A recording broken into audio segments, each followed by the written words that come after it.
carried stockmen. They carried soldiers. They carried legends from Beersheba to the mountains of the high country. The thunder herd still rides.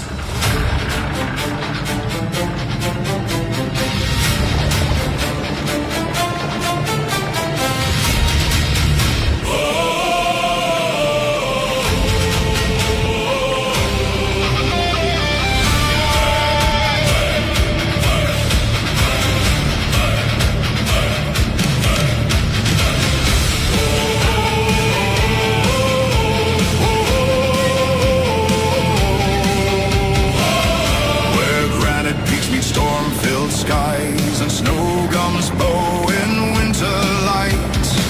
1,000 shadows cross the dawn, their wild hearts burning through the night. Their blood remembers campfire smoke, long dusty trails and stockmen's hands. The freedom of a younger world still running through this ancient land. Listen. The mountains know their language. Listen. The valleys speak their names. They are the thunder rolling beneath the southern sky. From Beersheba's fields of glory to the mountains standing high, no chains can hold them, no walls can tame them. The spirit of the light horse rides. They are the thunder herd, and the mountains know their names.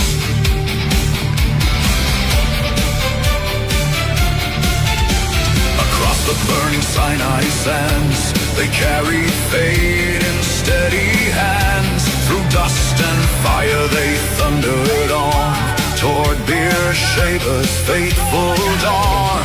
Horse and rider forged as one, a rolling wave against the guns. The desert shook beneath their stride as Australia rose in pride. They are the thunder herd, rolling beneath the southern sky. From Beersheba's fields of glory to the mountains standing high, no chains can hold them, no walls can tame them. The spirit of the light horse ride. They are the thunder herd, and the mountains know their name. And standing on the highest ridges, when the world below has gone to sleep, the ancient stallions face the darkness, guarding secrets they still keep. They remember every stockman, every drover, every mountain horseman, every charge, every rider who never came home, every horse who carried him there. Ride on. Ride on.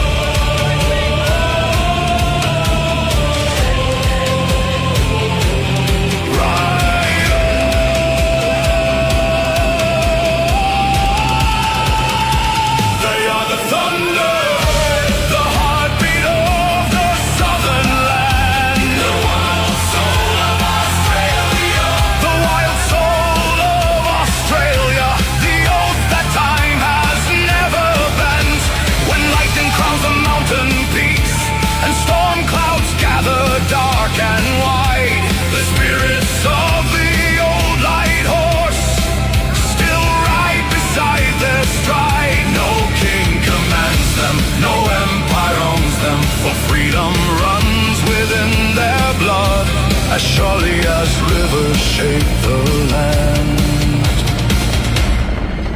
They are the thunder.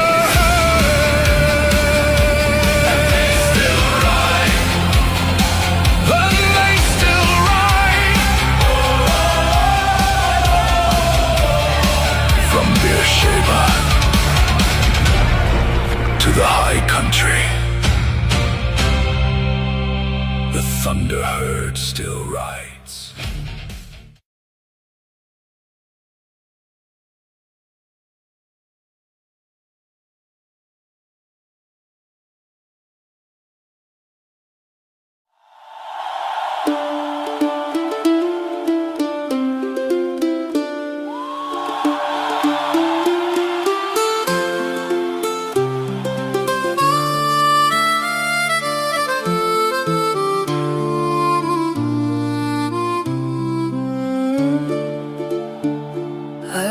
among the Brumbies, hear the wild call of the land.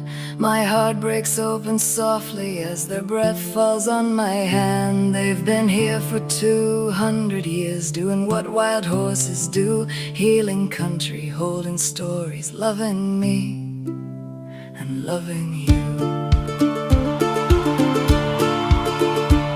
But now they stand in terror as the choppers fill the sky, and the bullets keep on falling, and they run and they die. Oh, please let our Brumbies live, let the wild ones still run free, for the shooting only wounds the land and you and me.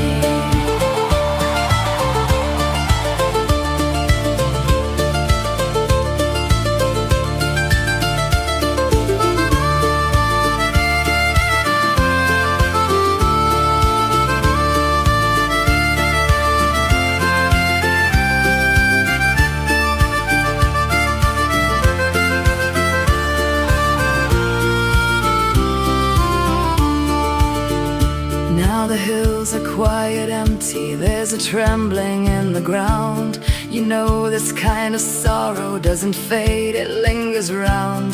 The blood sinks deep in silence, leaves a stain we cannot see, but the earth, she holds the memory of what was and what will be.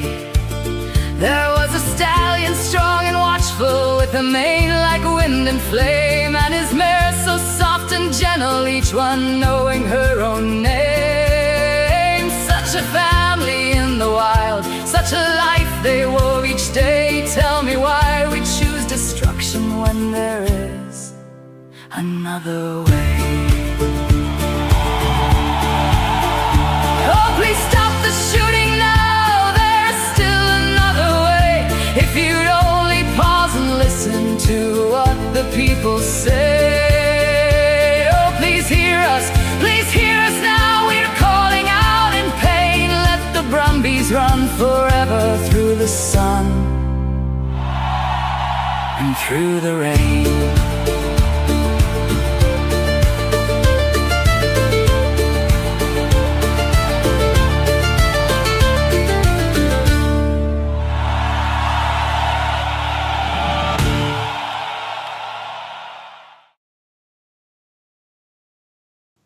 And welcome back to the Country Telegraph. Nice to have your company. Had a bit of a hiccup there. Brand new equipment didn't work. Anyway, we're here now. Steven Nowakowski is sitting with the... I have to find out whether that's his green screen or not. It's magnificent, to say the least. I'm jealous. Before we get into Steven, just some things happening around the country. A gutted bushfire management report deleted wild dog baiting. This is a Victoria target. In Victoria, by the way, wild dog baiting targets and hidden road spending. They're the latest details obscured by the Victorian government, which is just falling apart at the seams at the moment. Meanwhile, this is just as scandalous too. The Victorian government refused to disclose the CFA's pre-season readiness assessment as a parliamentary inquiry into the deadly 2026 fires delivered three conflicting reports. Australia may grow the world's best cotton, by the way, which we do, but aggressive new US trade laws are a warning that quality could soon be irrelevant without full supply chain traceability, which will be really interesting for the clothing industry. Romsey landholders say Greater Western Water has acknowledged pumping unlicensed recycled water into private waterways, raising fears over chemical contamination. Frustrated mortgage holders are being warned there could be further interest rate hikes as soon as August, as the impacts of the US-Iran war start to flow through the economy. So it's going to be I think, a bit of a rough ride up until at least the next federal election, or the US election, because at the moment we have a war that's just it's just not doing all that well. The war that was going to take 3 days has so far it'll go for years. Iran's not going to be rolled over. It's as simple as that. And Donald Trump thinking that president of the universe, because of that alone, he would have a 3-day war.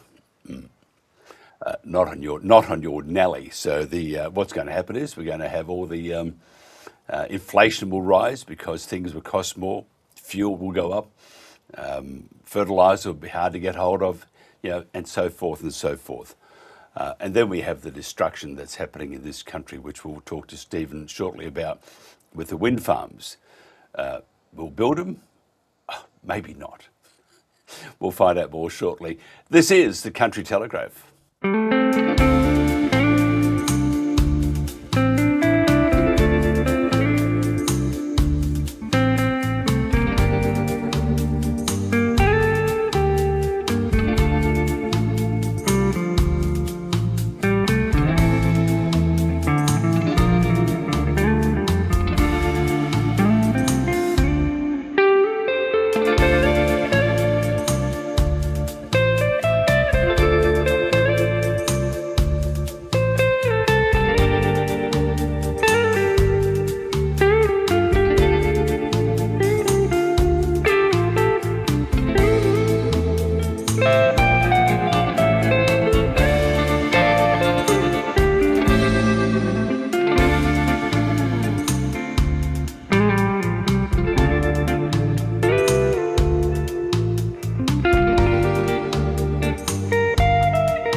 And welcome back to the Country Telegraph. As you can see right behind me, as I'm not sitting properly, it should be like that.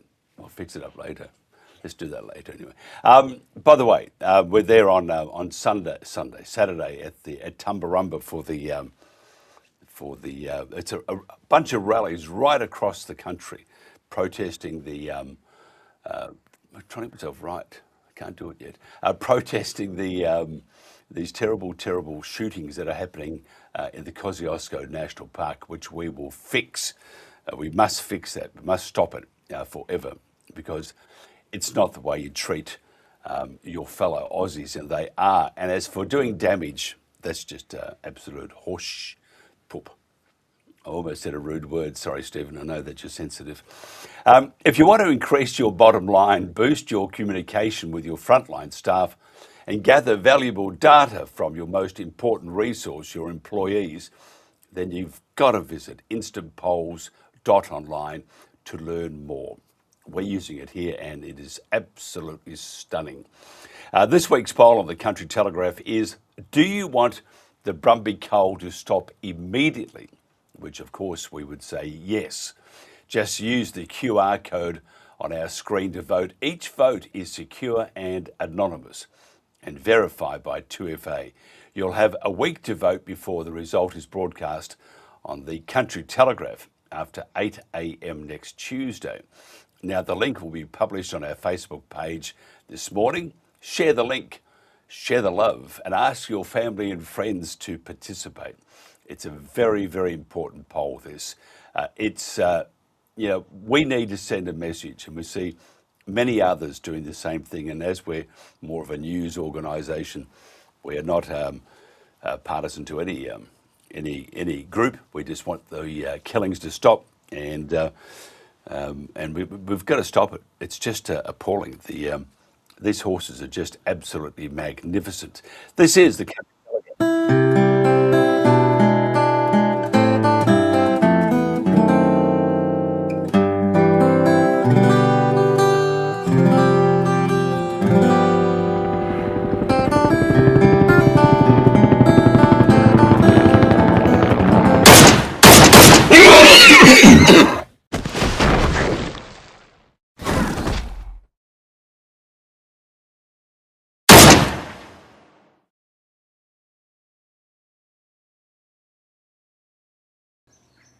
Welcome back to the Country Telegraph. There's Stephen Nowakowski just waiting. I just love his green screen. I want it. Anyway, we'll come back to Stephen in a second. Look at my green screen. Screen. It's terrible. I'm not that I have OCD at all, Stephen. Anyway, come to you in a second. Several major wind farm projects have been cancelled or scaled back globally and in Australia due to poor viability, soaring supply chain cost. I'm doing my Channel 9 impersonation, shifting government policies and local community opposition, which is very, very important. Steven Nowakowski is an award-winning wilderness photographer and conservationist based in North Queensland, God's country, Australia. He's recently completed a report mapping the extensive nature of renewable energy project rollouts. First of all, Stephen, thank you for joining us. Yeah, good morning, Mike.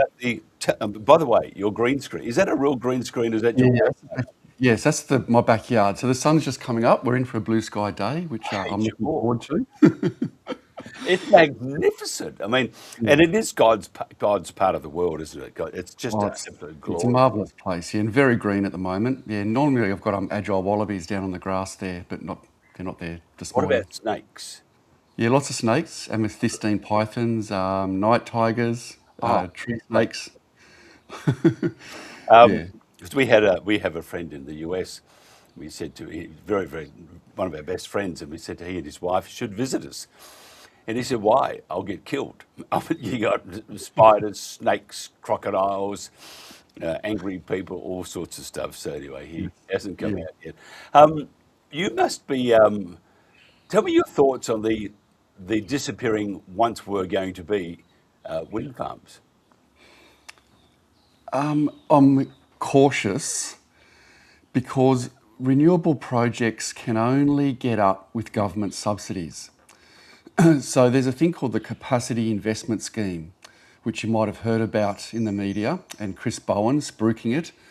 And the Capacity Investment Scheme is a government underwriting scheme to facilitate the rollout of wind farms and solar farms across this nation, to underwrite them to make them financially viable.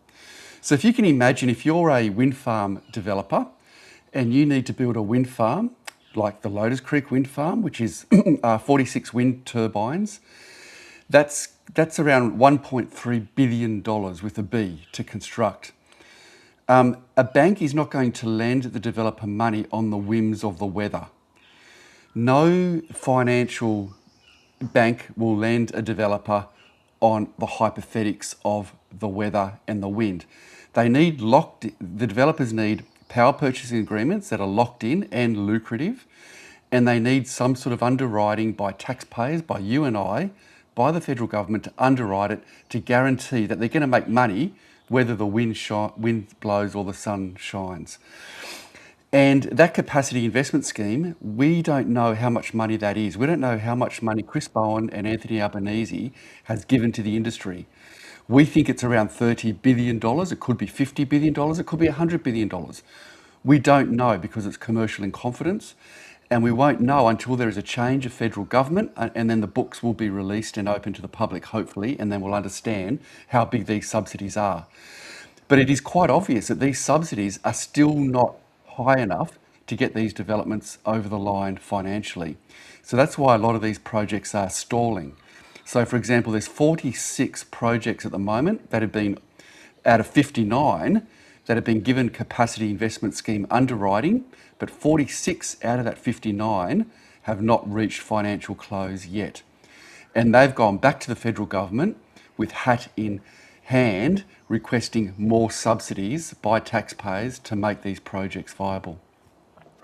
Have they started some and put a pause button on that? Because in a past life, which is sort of twigs, I can't really go too far down that line, but sort of twigs anyway. Past life, you had being very naughty. You had That's right. sorry about that.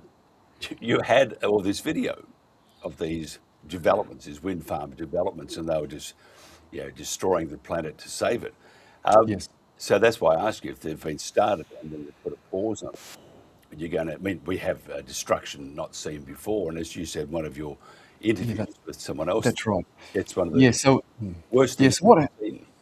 Yeah. So look, I was a co-founder of Rainforest Reserves Australia, And we took WinLab to court recently in the federal court. It was a judicial review of the minister's decision to allow the Upper Burdekin wind farm, which has now been renamed to the Gawara Bayer wind farm. We took that project to court. It was really the first court action against a renewable project in Australia, really.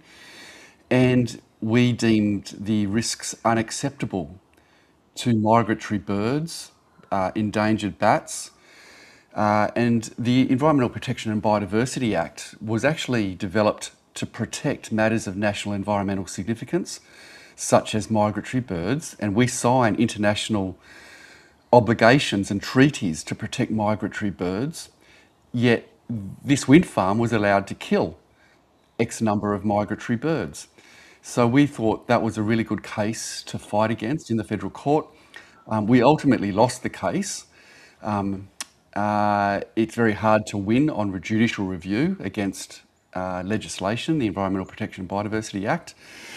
And as a result of that, we had to go into voluntary administration. So Rainforest Reserves Australia went through voluntary administration, and we ceased to exist. However, our organisation is more than just an organisation that is calling out the hypocrisy of renewable energy projects and the destruction of our biodiversity.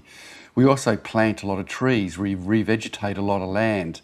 We operate the Cassowary Rehabilitation Centre here on the Atherton Tablelands in North Queensland. So we are going to continue going, and we will continue fighting, and we'll continue calling out inappropriate renewable energy projects for as long as it takes to try to knock sense into the Energy Minister and to showcase to Australians, particularly our friends in the inner cities, that renewable energy does have very big impacts on biodiversity, our wild places, our visual amenity, has very big impacts on adjacent communities in terms of noise, low frequency noise and sound. And some of those issues are just coming to light now in terms of what that low frequency sound is doing to wildlife in these areas, in these development areas. So we'll continue fighting, and WinLab at the time was majority owned by Andrew Forrest. So that's, it's funny, because Andrew Forrest is building these wind farms. However, he's also building an LNG import terminal at Port Kembla, south of Sydney, to import gas to run the electricity grid when the wind turbines don't work. So I find that quite hypocritical that we have a man who espouses, the renewable energy transition and future, and at the same time importing vast amounts of gas, fossil fuels, to keep the lights on when his wind turbines aren't working. Yeah, I just find it. By the way, I'm not a greedy. Although as I got older, I'm fighting a little bit harder for, to make sure that they don't bugger up the planet or bugger up this country. And it seems that, in Vietnam there's a famous case where they were found guilty. They destroyed a village to save it. Just napalmed it. And the same thing you're seeing in Australia. I have to ask you your thoughts on NEPA. The Greens and the Labor Alliance to look after the environment. If they're looking after the environment, could you please explain the severity of the development of the wind farms as per your videos, which is not saving the environment? And then the stories that came out, I saw even a picture of a hole, and it was full of marsupials that had been killed. So I don't understand at all what NEPA are all about, except for being a really good name. Yeah, I can't comment too much on NEPA. I'm not too sure, but what I do know is what I see with my own eyes. So I work as a photographer. I'm travelling across regional communities all the time. And what I do is I go out of my way to check out renewable energy projects that are under construction and also where they're actually proposed. And I walk the sites, I photograph the wildlife, I see what's there, And all I can do is talk from the heart and from what I actually see. And those videos are a result of what I see out in the field in these areas that are proposed for industrial renewable projects such as wind farms and solar. And that's all I'm doing. And that was a result of the court case. Because we went into voluntary administration, we had to shut down our YouTube video, for example. So all those videos that I have shown to show Australians the impact of renewables has been shut down for the time being because we went into administration. However, I'll be doing a whole range of new videos and posting those up shortly that show the destruction, particularly the bird and bat deaths. So every time I walk to the base of the wind tower at Caban Wind Farm, just near me, there is always dead birds and bats. And even bats, spectacled red flying foxes, which are endangered in the Wet Tropics World Heritage Area. And they're found dead underneath the towers. And I don't think many Australians understand the impacts that these towers are having on our biodiversity. But what horrifies me more than anything is the scale of what is required. If we are to reach these 2030 targets or the 2050 targets, those 2050 targets to me is dystopia.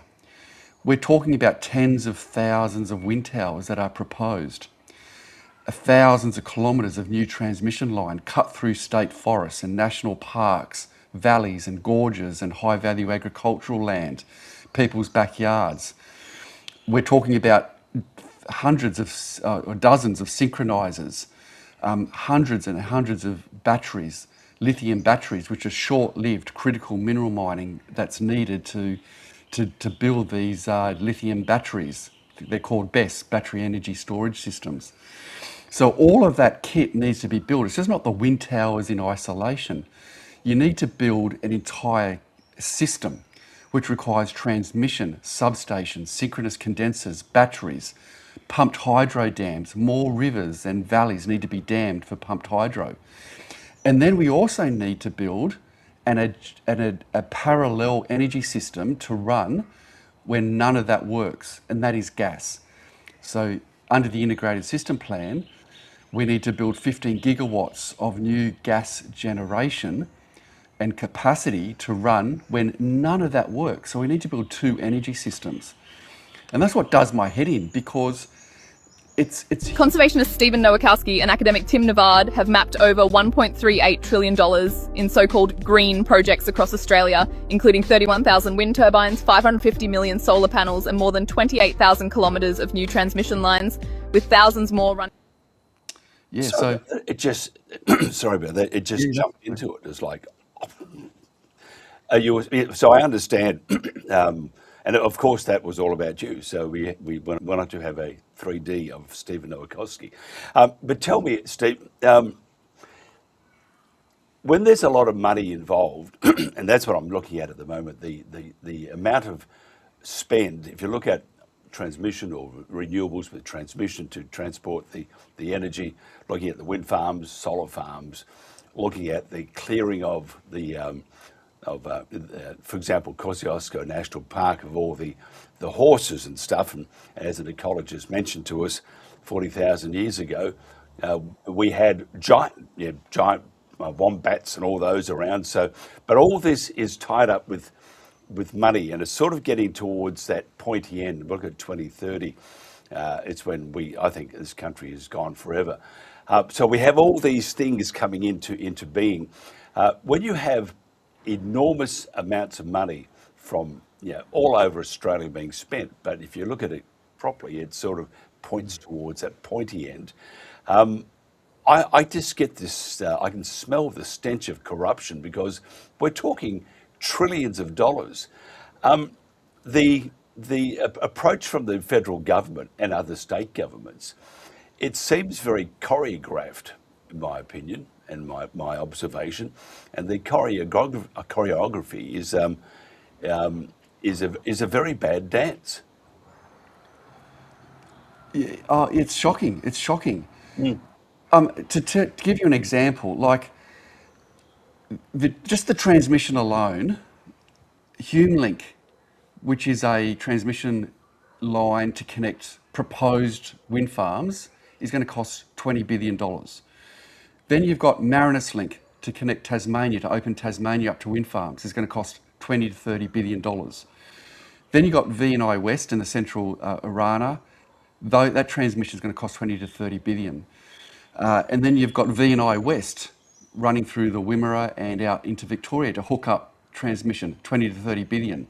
Then you've got Snowy Hydro 2.0, which is at the moment 40 billion, which will probably blow out to 50 or 60 billion. So there's over 100 billion with a B alone in just a few transmission projects. So it's not hard to see that this is going to cost well over $1 trillion. And that has to be paid by somebody. And it's going to be paid by us through our electricity bills. So when I hear the minister talk about the cost of energy is going to go down with renewables, I just have to laugh. There's no way that that electricity prices can go down when there's so much capital costs that need to be paid back to facilitate this rollout. And the state governments are working, they've all signed up to different agendas and different timelines. But I have to commend the state LNP, the Queensland State LNP, that have really thrown the targets in the bin.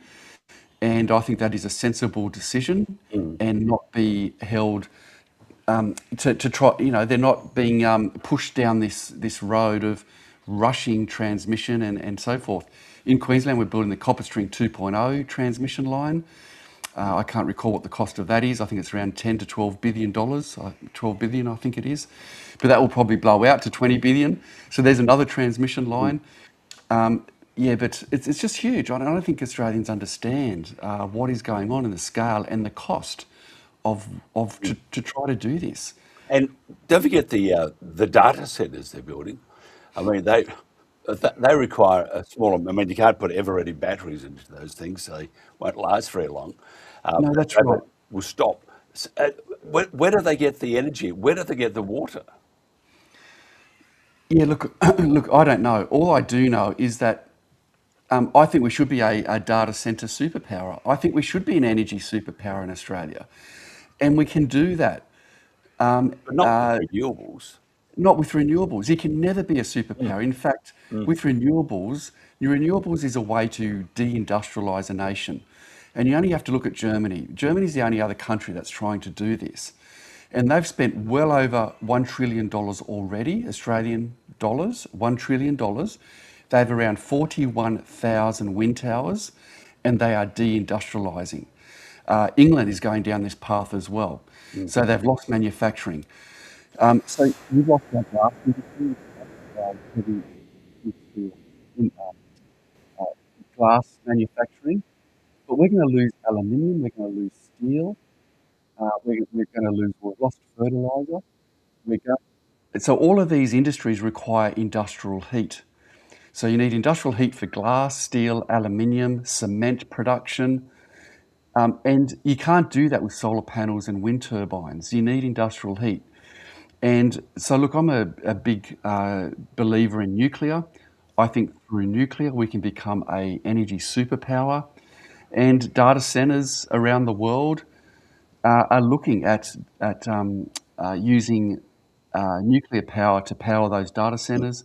And I think the same thing. I think if we want to invite data centres into this country, which I think we should, well, then they should be investing in nuclear technology to facilitate the power resources that are needed. Totally agree with you, but I just heard a massive clunk in Canberra. The Greens hit their heads on the table as they fell over. Because you suggested nuclear energy, but it's, I think, and I still don't understand it, we'll export our stuff overseas to help their nuke centres power on, but we won't do any ourselves. And it's like, Yeah, it doesn't make any sense. Just imagine, Stephen, that you wouldn't have anything to complain about with those wind turbines. They'd stop. There's no need for them. You got this magnificent clean energy. That's just that's right.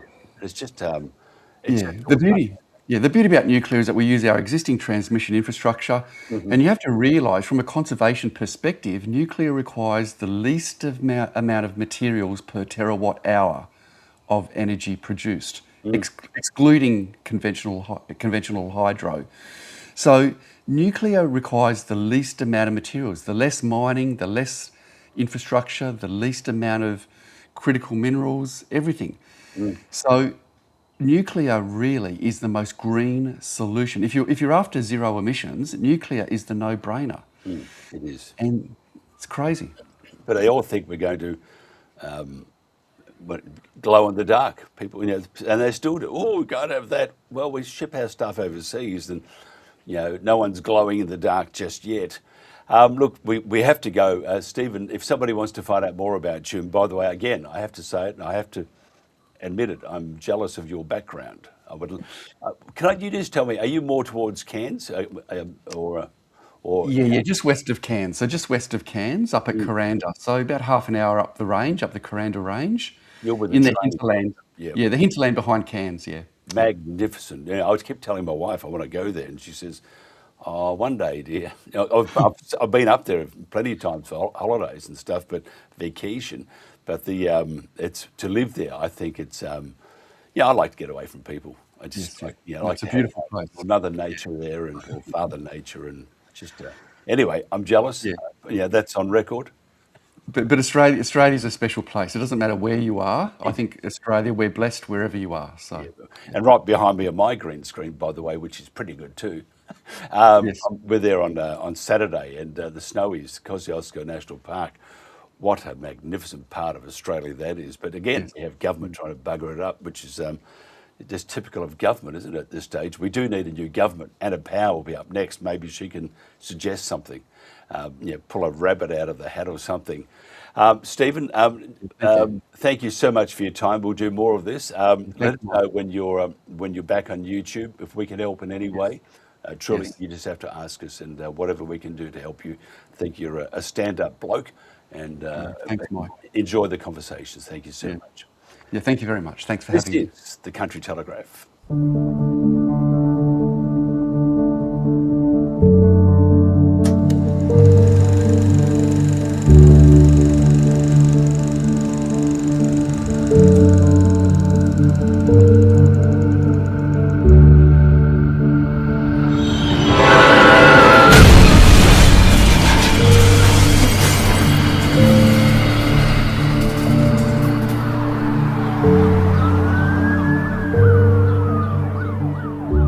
There's around 17,000 level crossings around Australia, many of these on country roads like the one behind me here.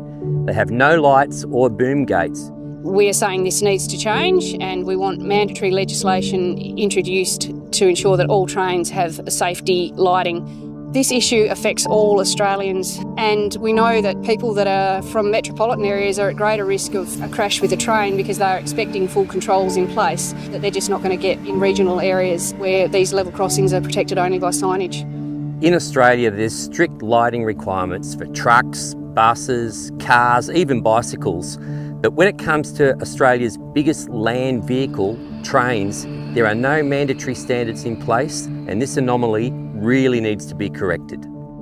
When approaching a railway level crossing, especially those without lights or boom gates, drivers must exercise caution and must always check that it is safe to cross. But a driver can't give way to a train they can't see.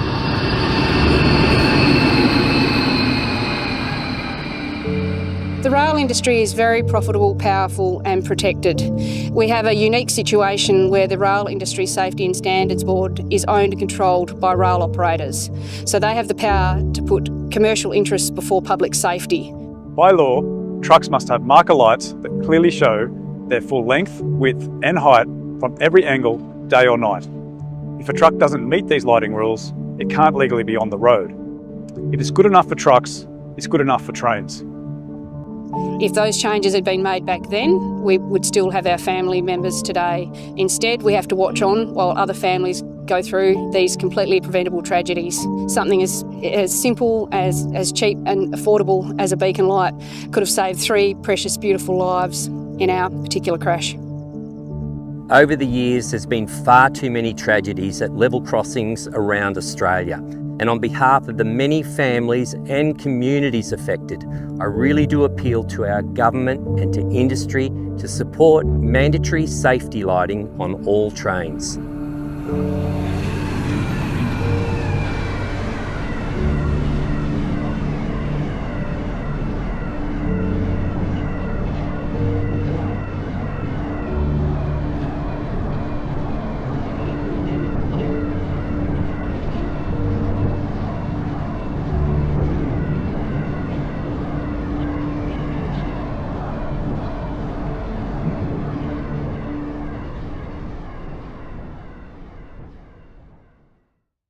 Authorised by Lara Jensen, Mount Magnet. And welcome back to the Country Telegraph. Our regular guest, Anna Power, jetting all over the place down on the Victoria's coastline. I used to live in Geelong. This is what happens when you just have got all this time on your hand, living the good life.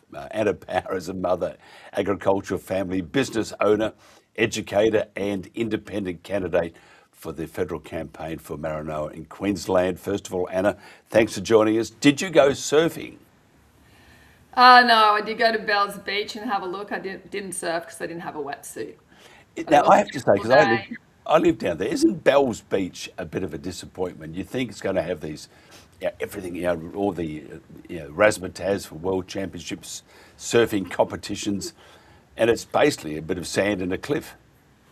Yeah, I actually thought it was quite attractive along the coastline there. Some of the urban sprawl out the back's not so great. I just went down for a couple of nights to see our son, who's at university, NAG University, just out of Geelong. So that was excellent because I haven't been down there, haven't seen the uni, haven't been to Victoria for a very long time. Melbourne was quite interesting.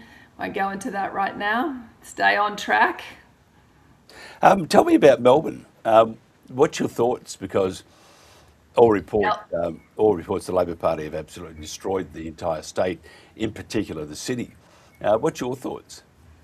It's looking not great. I got out of the bus station and there was homeless people who were obviously on drugs with dogs, not on leads. I'm not scared of anything. I go about my business. I choose not to be scared, but that's obviously a couple of decades with COVID putting the icing on the cake. If you pay people to stay home, you pay people for decades intergenerational welfare. It's not pretty, and I cannot understand anyone who still thinks it's a good idea to put people on welfare for what I call intergenerational welfare. Takes away people's hope, takes away what's the point in getting up during the day. And you can just see it. I can see it everywhere I go. Melbourne's kind of the epicenter because I say they're a couple of years ahead. Yeah, I see that the number of homeless has increased as a result of the cull yesterday with Jacinta Allen disappearing. So she's out there on the street. Of course not. She definitely won't be out on the street. Not really. Because there are no ramifications for what politicians and their policy do on any side of government.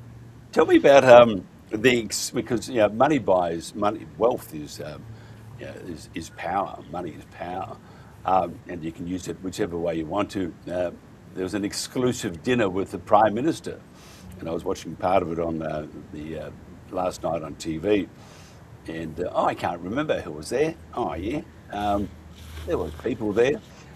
There were people there, and weren't there that had a lot of money and wanted to have a lot of clout. Well, I won't speak on their behalf, but I'll speak on the behalf of the Australian taxpayer. In my research, I put together a few notes, which I'll share with you. So the Australian Federal Police had an advance team the day before to inspect for safety. A Point Piper mansion owned by the wife of a billionaire businessman who gambled allegedly $2.2 billion over 15 years in Sydney Star Casino. Is that money laundering?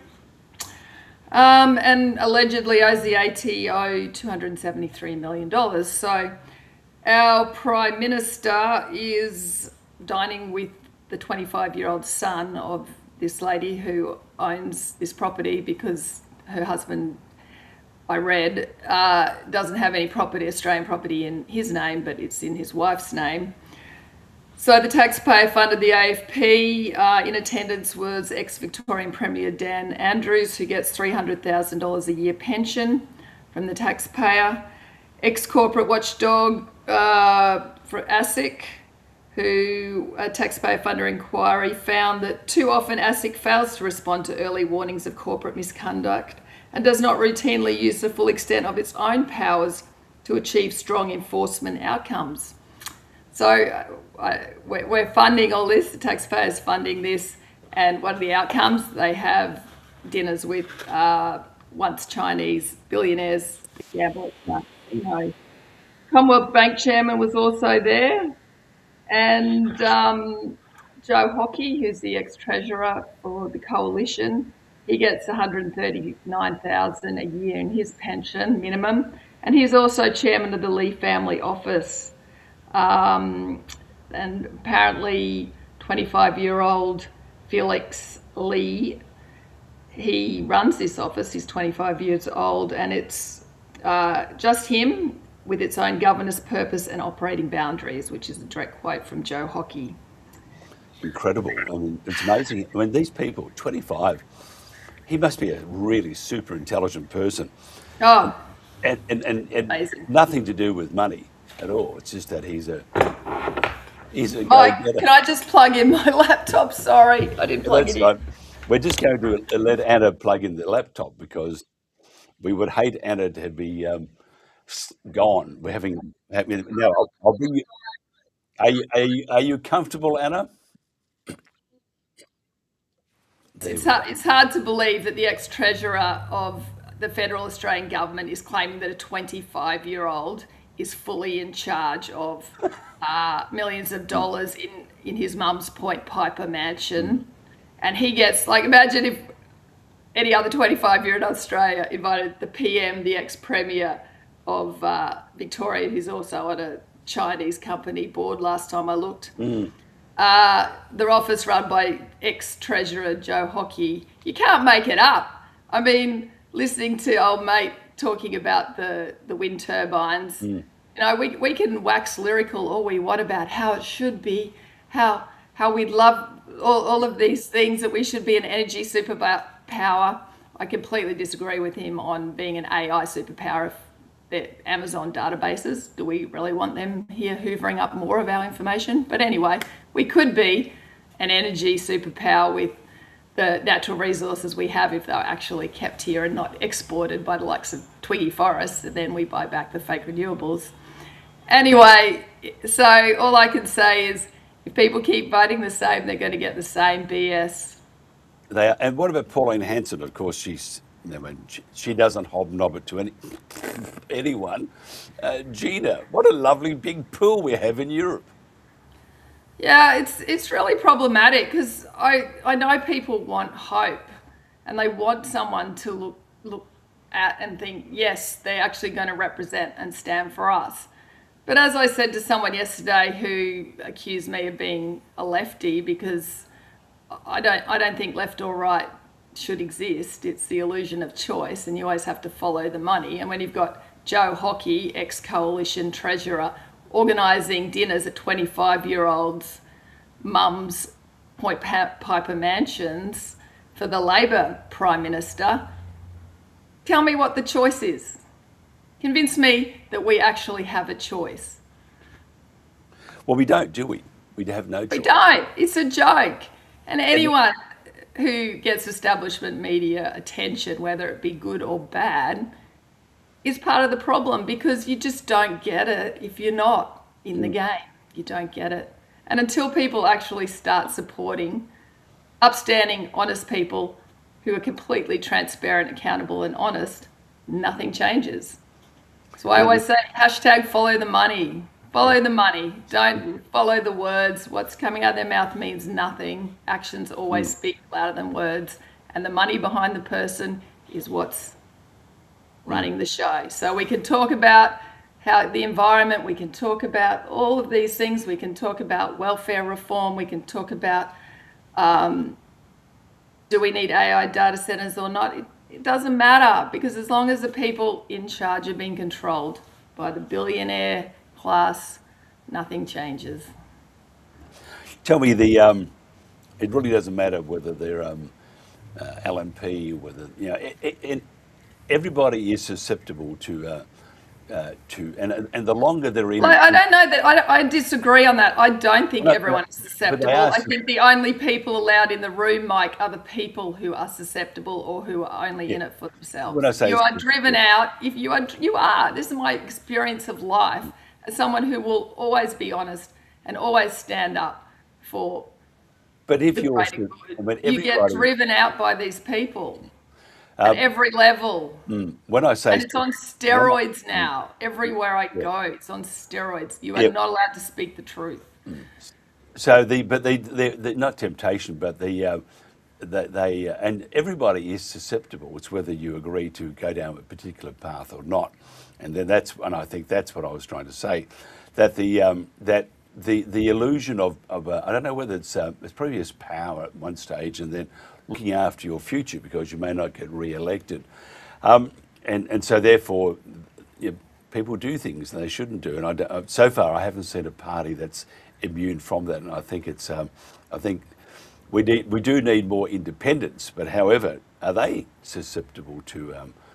What we need, Mike, is transparency. But we're never going to get that. So we have the technology now that you can just completely go live and say if someone's given you money, but they don't do it, do they? Like people have to investigate. They get bullied. You look at Shane Dowling. I get quite a few facts from him, Kangaroo Court of Australia. Well, he talks about federal corruption all the time, and he gets bullied. But there's no defamation cases against his articles, so they must be true. You know what I mean? Like, I just get really frustrated. My brother was telling me this morning that I said to him that the Labor conference is sponsored by pokey giant Endeavour Group. And the largest shareholder is also involved in Star Casinos, and his son is CEO of Star Casino. And then also the Labor Party owns hundreds of pokie machines through the Canberra Labor clubs, generating a massive income for Labor Party. And they're setting the gambling policy. Come on, it's crazy.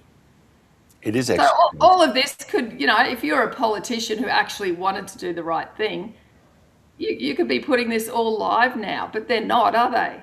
No. It's just a protection racket that we pay for, and I'm sick of paying for it, Mike. I'm tired of it.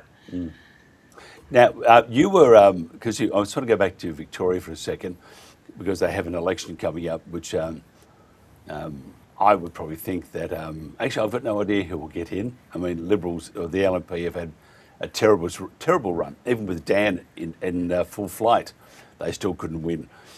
You would have chatted to people and you met people and stuff.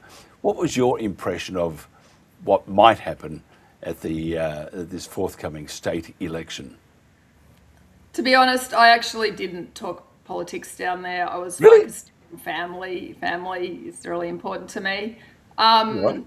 Obviously, though, she's resigned, so that means that the Labor power brokers can put in their pick. They talk about going to the party members and the members picking. What a load of rubbish. She's now resigned so they can put someone in her place, which they did with her when Dan Andrews resigned.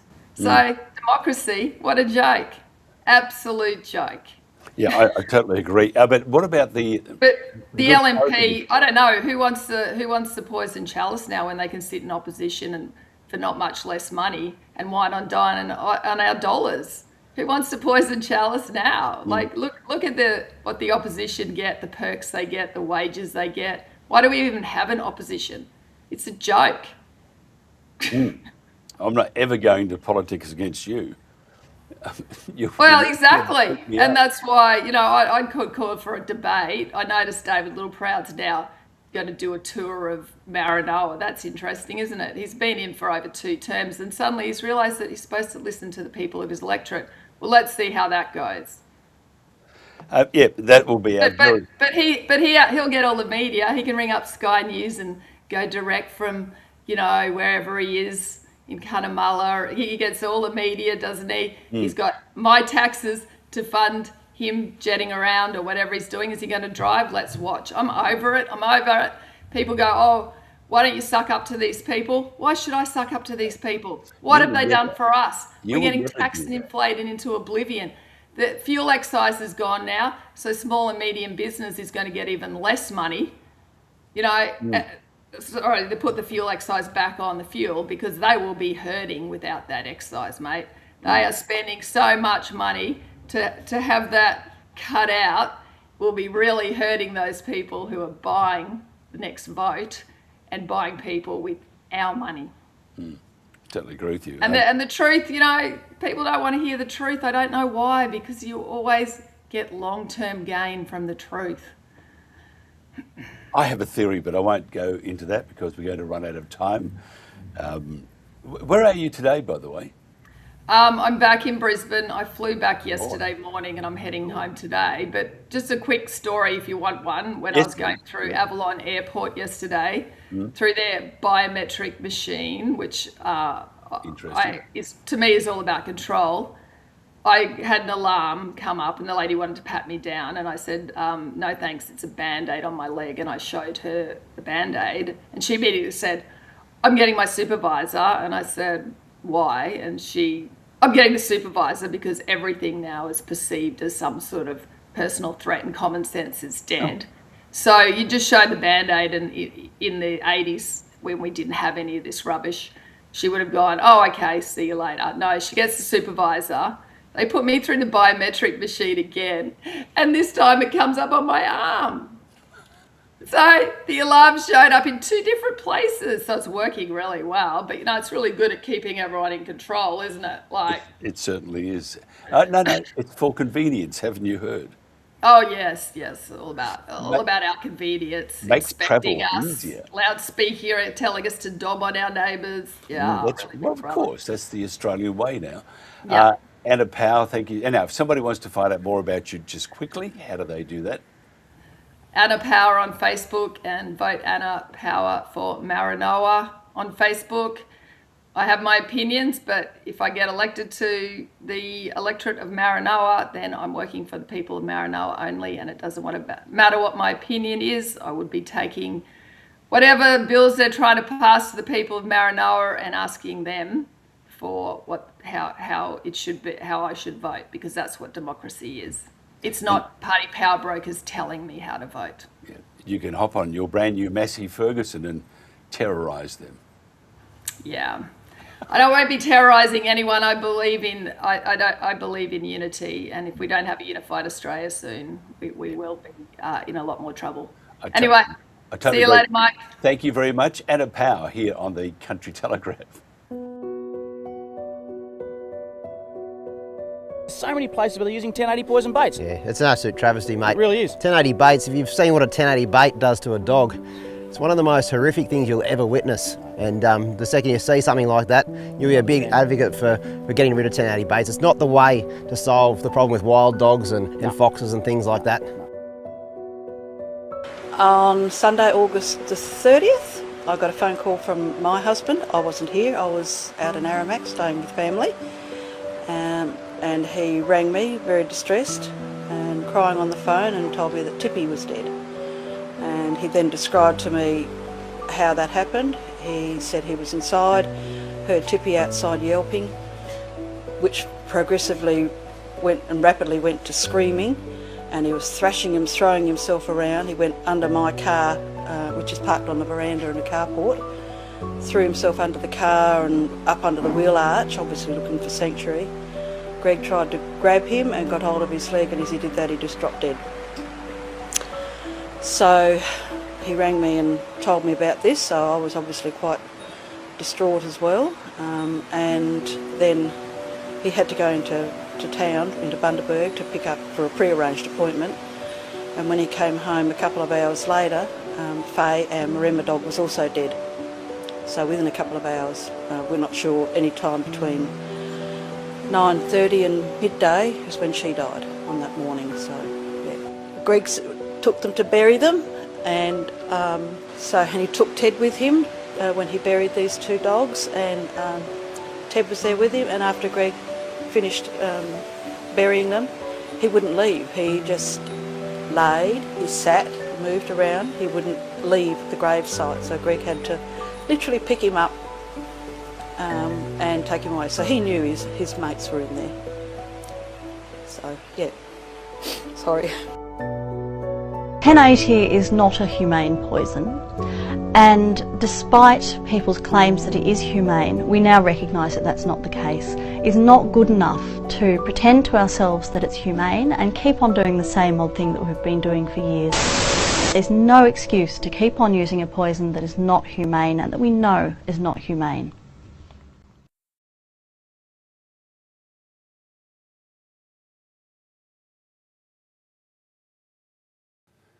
And welcome back to the Country Telegraph. Before we get into our next guest, a gutted bushfire management report in Victoria deleted wild dog baiting targets and hidden road spending. The latest details obscured by the Victorian government. Ben Carroll's got a lot on his plate, hasn't he? You know, if you look at the LNP from the past and look at Ben Carroll of the Labor Party at the present, who do you vote for? I'll probably go look at independents, by the way. The Victorian government refused to disclose more on the Victorian government to disclose the CFA's pre-season readiness assessment as a parliamentary inquiry into the deadly 2026 fires delivered 3 conflicting reports. Australia may grow the world's best cotton, but aggressive new US trade laws are a warning that quality could soon be irrelevant without full supply chain traceability from farm to garment. Romsey landholders say Greater Western Water has acknowledged pumping unlicensed recycled water into private waterways, raising fears over chemical contamination, which is just dreadful. Victoria, the place you don't want to be at the moment. Frustrated mortgage brokers or holders are being warned there could be further interest rate hikes as soon as August, which is just around the corner, as the impacts of the US-Iran war start to flow through the economy, which is, if you think about it, the man who was going to have a 3-day war, 10 cents to nothing, goes for at least 18 months to 2 years, if not perpetual for a long, long time. This is the Country Telegraph.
Welcome back to the Country Telegraph. We had yesterday Myra Kay on from the UK, formerly lived in the Snowy Mountains region, Jindabyne and places like that, now in the UK studying equine and are doing some great songwriting.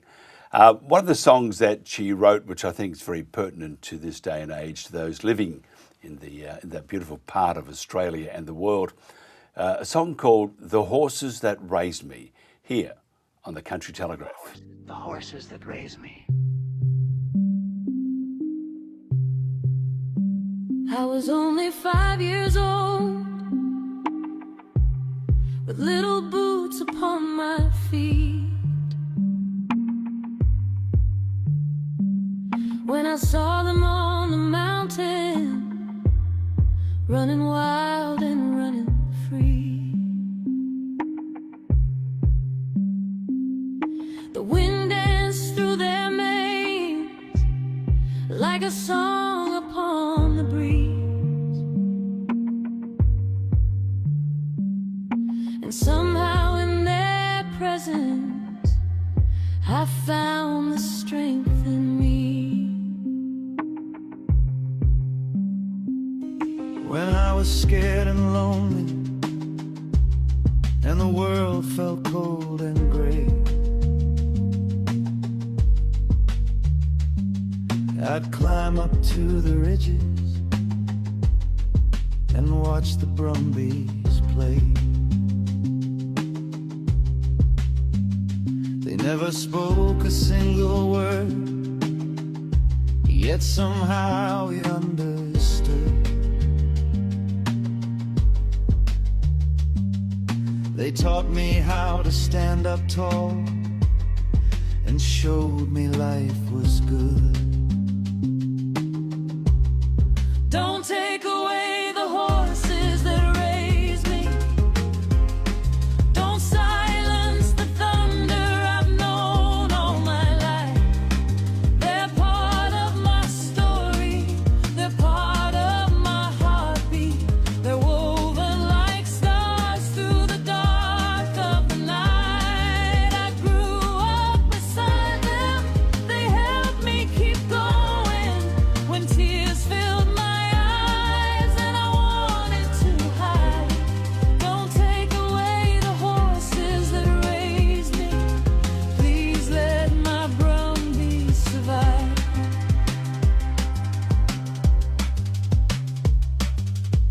The little girl grew older, a teenager with dreams,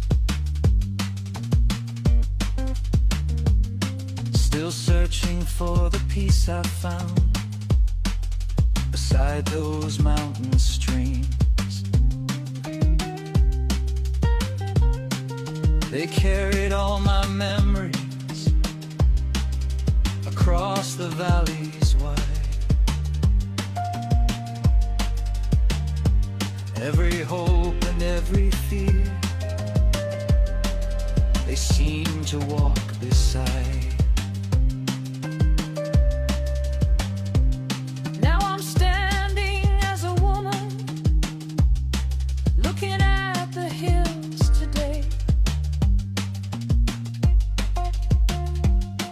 and the fear inside is breaking me as they're being taken away.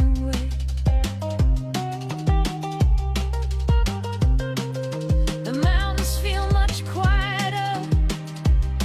The sky no longer sings, and every distant helicopter feels like it's chasing dreams. Don't take away the horses that raised me. Don't silence the thunder I've known all my life. They're part of my story. They're part of my heartbeat. They're woven like stars through the dark of the night. I grew up beside them.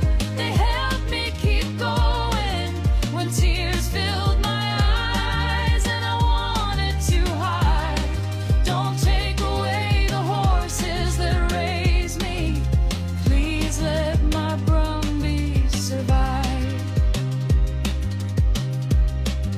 How do I explain to the child I once was that the friend she adored may be gone? How do I tell her the mountain she loved could wake to a sorrowful dawn? I still see them running like shadows of gold, and I pray they'll keep running long after I'm old.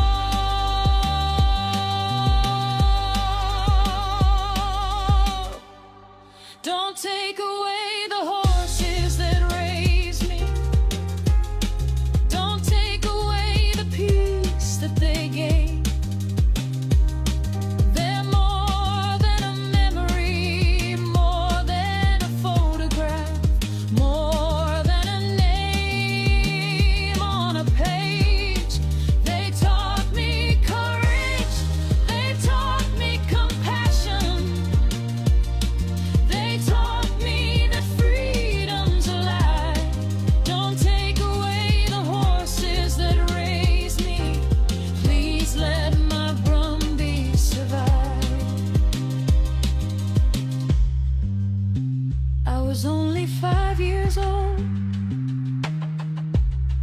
when they first ran into my heart.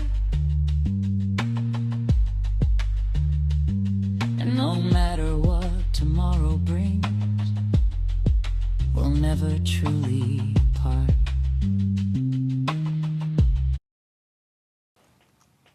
Great track there too. I just love it, Maury K there. Now, if you want to increase your bottom line, boost your communication with your frontline staff and gather valuable data from your most important resource, that's your employees, then you have to visit Instantpolls.online to learn more. A great bunch of people there too, and just some magnificent enthusiasm. Instantpolls.online. Now, this week's poll on the Country Telegraph, do you want the Brumby cull to stop immediately? That's, do you want the Brumby cull to stop immediately? Just use the QR code on our screen to vote. Each vote is secure and anonymous and verified by 2FA. Now, you'll have about a week, just under a week to vote before the result is broadcast on the Country Telegraph after 8 a.m. next Tuesday. The link will also be published on our Facebook page, and share the link and ask your family and friends to participate. This poll is very important, so please, excuse me, please make your opinion count.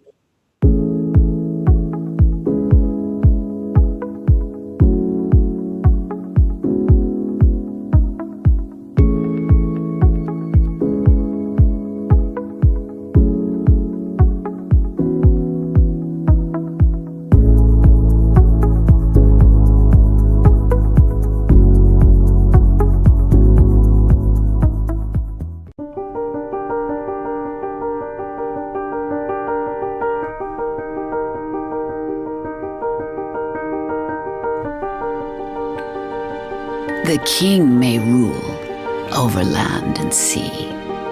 The lord may live right royally. The soldier ride in pomp and pride. The sailor roam over ocean wide. But this or that, whatever befall, the farmer, he must feed them all. The writer thinks, the poet sings, the craftsman fashion wondrous things. The doctor heals, the lawyer pleads, the miner follows, the precious leads. But this or that, whatever befall, the farmer, he must feed them all. The merchant, he may buy and sell, the teacher do his duty well. But men may toil through busy days, or men may stroll through pleasant ways. From king to beggar, whatever befall, the farmer, he must feed them all. The farmer's trade is one of worth. He's partner with the sky and earth. He's partner with the sun and rain, and no man loses for his gain. And men may rise, or men may fall, but the farmer, he must feed them all. God bless the man who sows the wheat, who finds us milk and fruit and meat. May his purse be heavy, his heart be light, his cattle and corn and all go right. God bless the seeds his hands let fall. For the farmer, he must feed us all.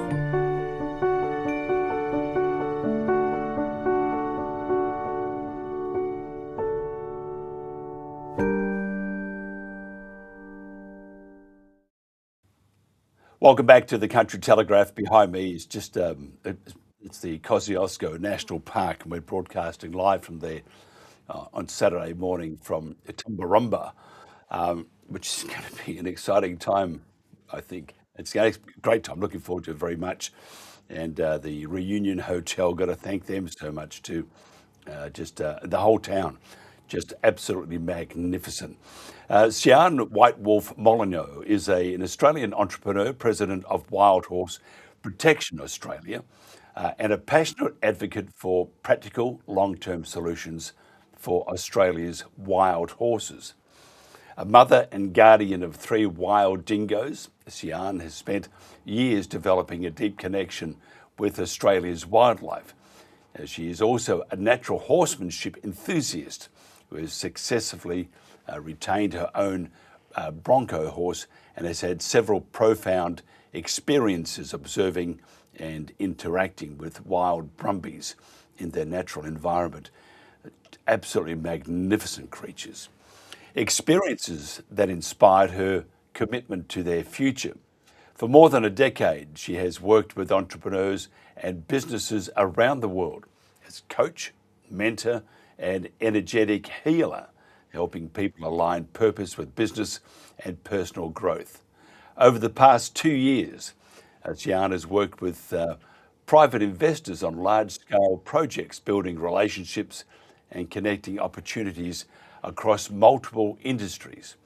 Now, as president of Wild Horse Protection Australia, a brand new org, Sian is leading a movement focused on creating positive, collaborative pathways for the future of Australia's brumbies. Thank you very much for joining us.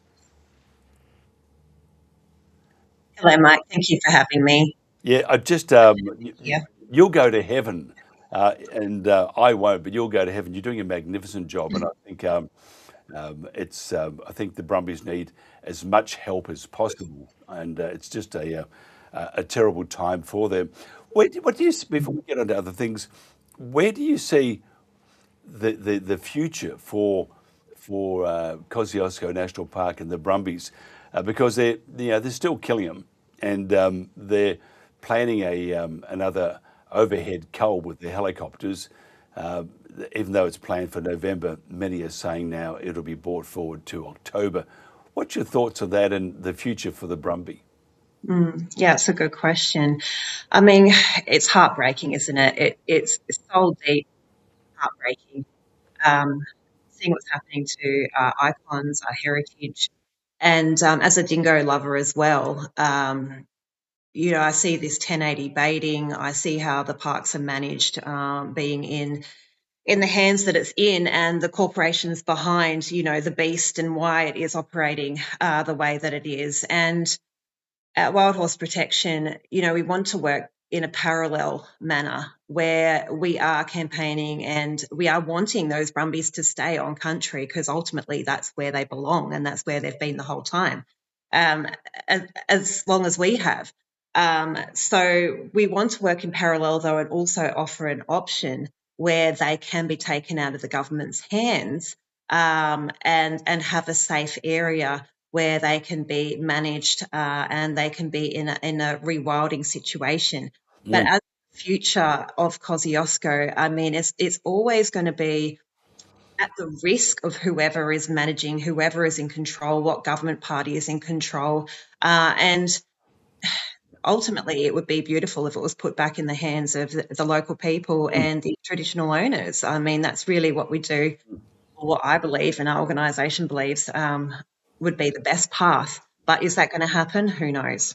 Well, I've seen the video. You probably have too, of there's a group of blokes that apparently work for the National Parks and Wildlife Service, and they reminded me of a militia from Ukraine. I got to tell you, they were very threatening. I mean, it was a shocking indictment on the place we're at the moment, where these bunch of bullies, and that's what they are. Not only can they terrorise people who aren't as strong as they are, they can also kill helpless animals. And to me, it seems like we've gone nuts, this country. But the thing that really gets to me is that most Australians at the moment go, oh yeah, of course. And they don't understand the importance, first of all, of this creature to our history and our heritage. And we play a lot of stuff here saying, do not forget, lest we forget, we're forgotten. So that must dismay you. And then to treat any animal, because we're now looking at 1080, besides the cruel shooting, should never. There's no need to kill anybody, anything. Look at the 1080, which is going to decimate other, from birds to rabbits to horses to any living being there. It must dismay you also. It's heartbreaking, and I think it's really important.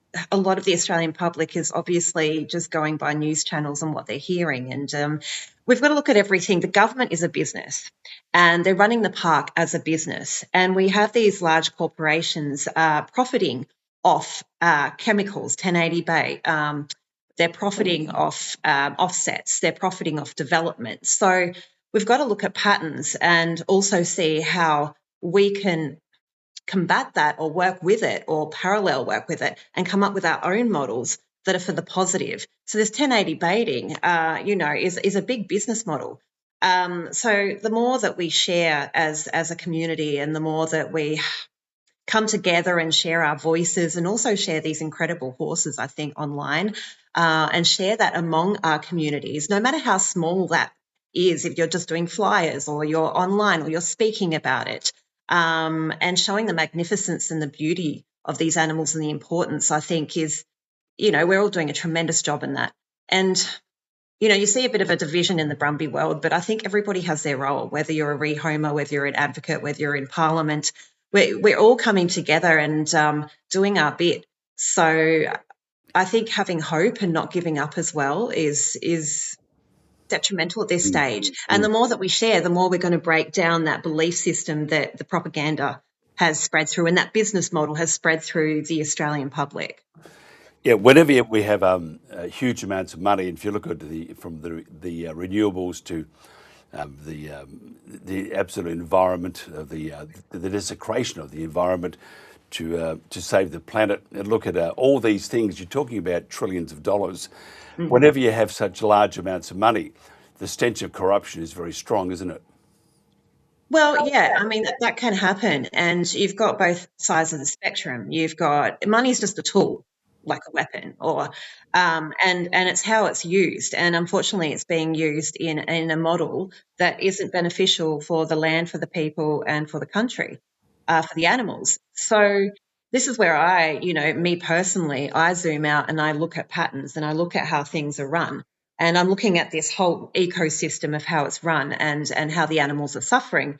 And I'm saying to myself, okay, well, how about we create a model that is regenerative, that pays for itself, that we can do in a positive way, that is a safe haven for these animals, not just the horses, but the animals that are a part of our landscape, that don't have to be in the hands of 1080 baiting, that don't have to be in the hands of whatever next business model or money-making revenue stream is coming through. And this is what I've learned through private investing and, the big projects that come across me worldwide, is that it's completely doable. And it's just about having the right setup, the right partners and the right structure to be able to create new private corridors and pathways that are supporting our local people, that are supporting our traditional owners, that are supporting our animals. And it is starting to take place around the world. And I want to bring a positive feel to this, that this is going to happen in Australia, and that's what we're committed to doing. Tell me about Wild Horse Protection Australia. Yep, so we're fairly new. That's very new, I should say, but it's a group of us that have come together. Quite an amazing group. We've got ecologists, we've got biologists, vets, we've got people in that have got a political background, even drone technology. So we have been a bit quiet. We've been sitting back and we've been really thinking and strategizing and putting all of our talents together. We obviously all care very deeply about the Brumbies and the horses, but we also care about community as well, and we're solution-based. So we are coming up with a model that is the first in Australia, but I have seen taking off around the globe, and that's what we are starting to put steps forwards with. Tell me about the model. You said it's taking off around the world, across the globe, but it's different from others in Australia. Tell us about this model and how it would work and what we can look forward to.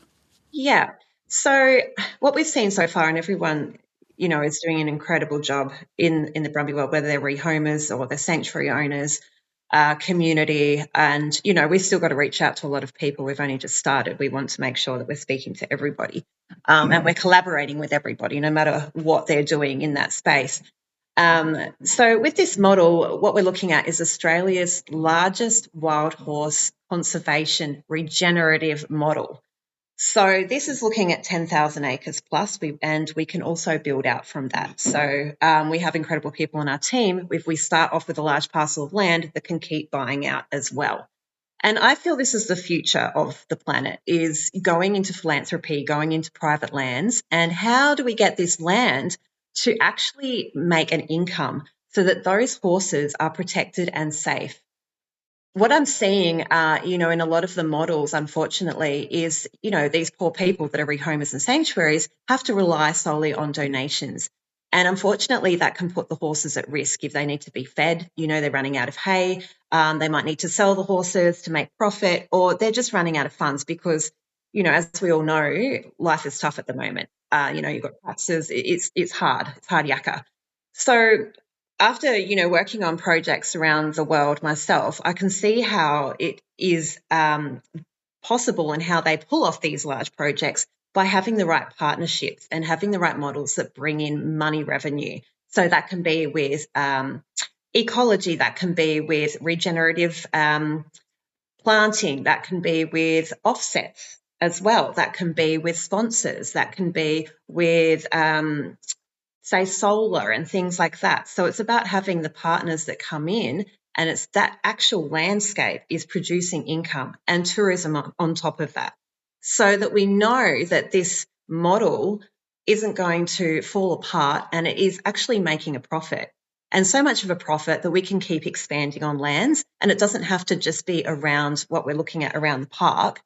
It can be across Australia, because our organisation, Wild Horse Protection Australia, is not just about the Brumbies and KNP, it's about the Brumbies all over Australia, which are ultimately facing the same fate. Yeah, it's interesting. I think your biggest problem, a couple of problems I can see.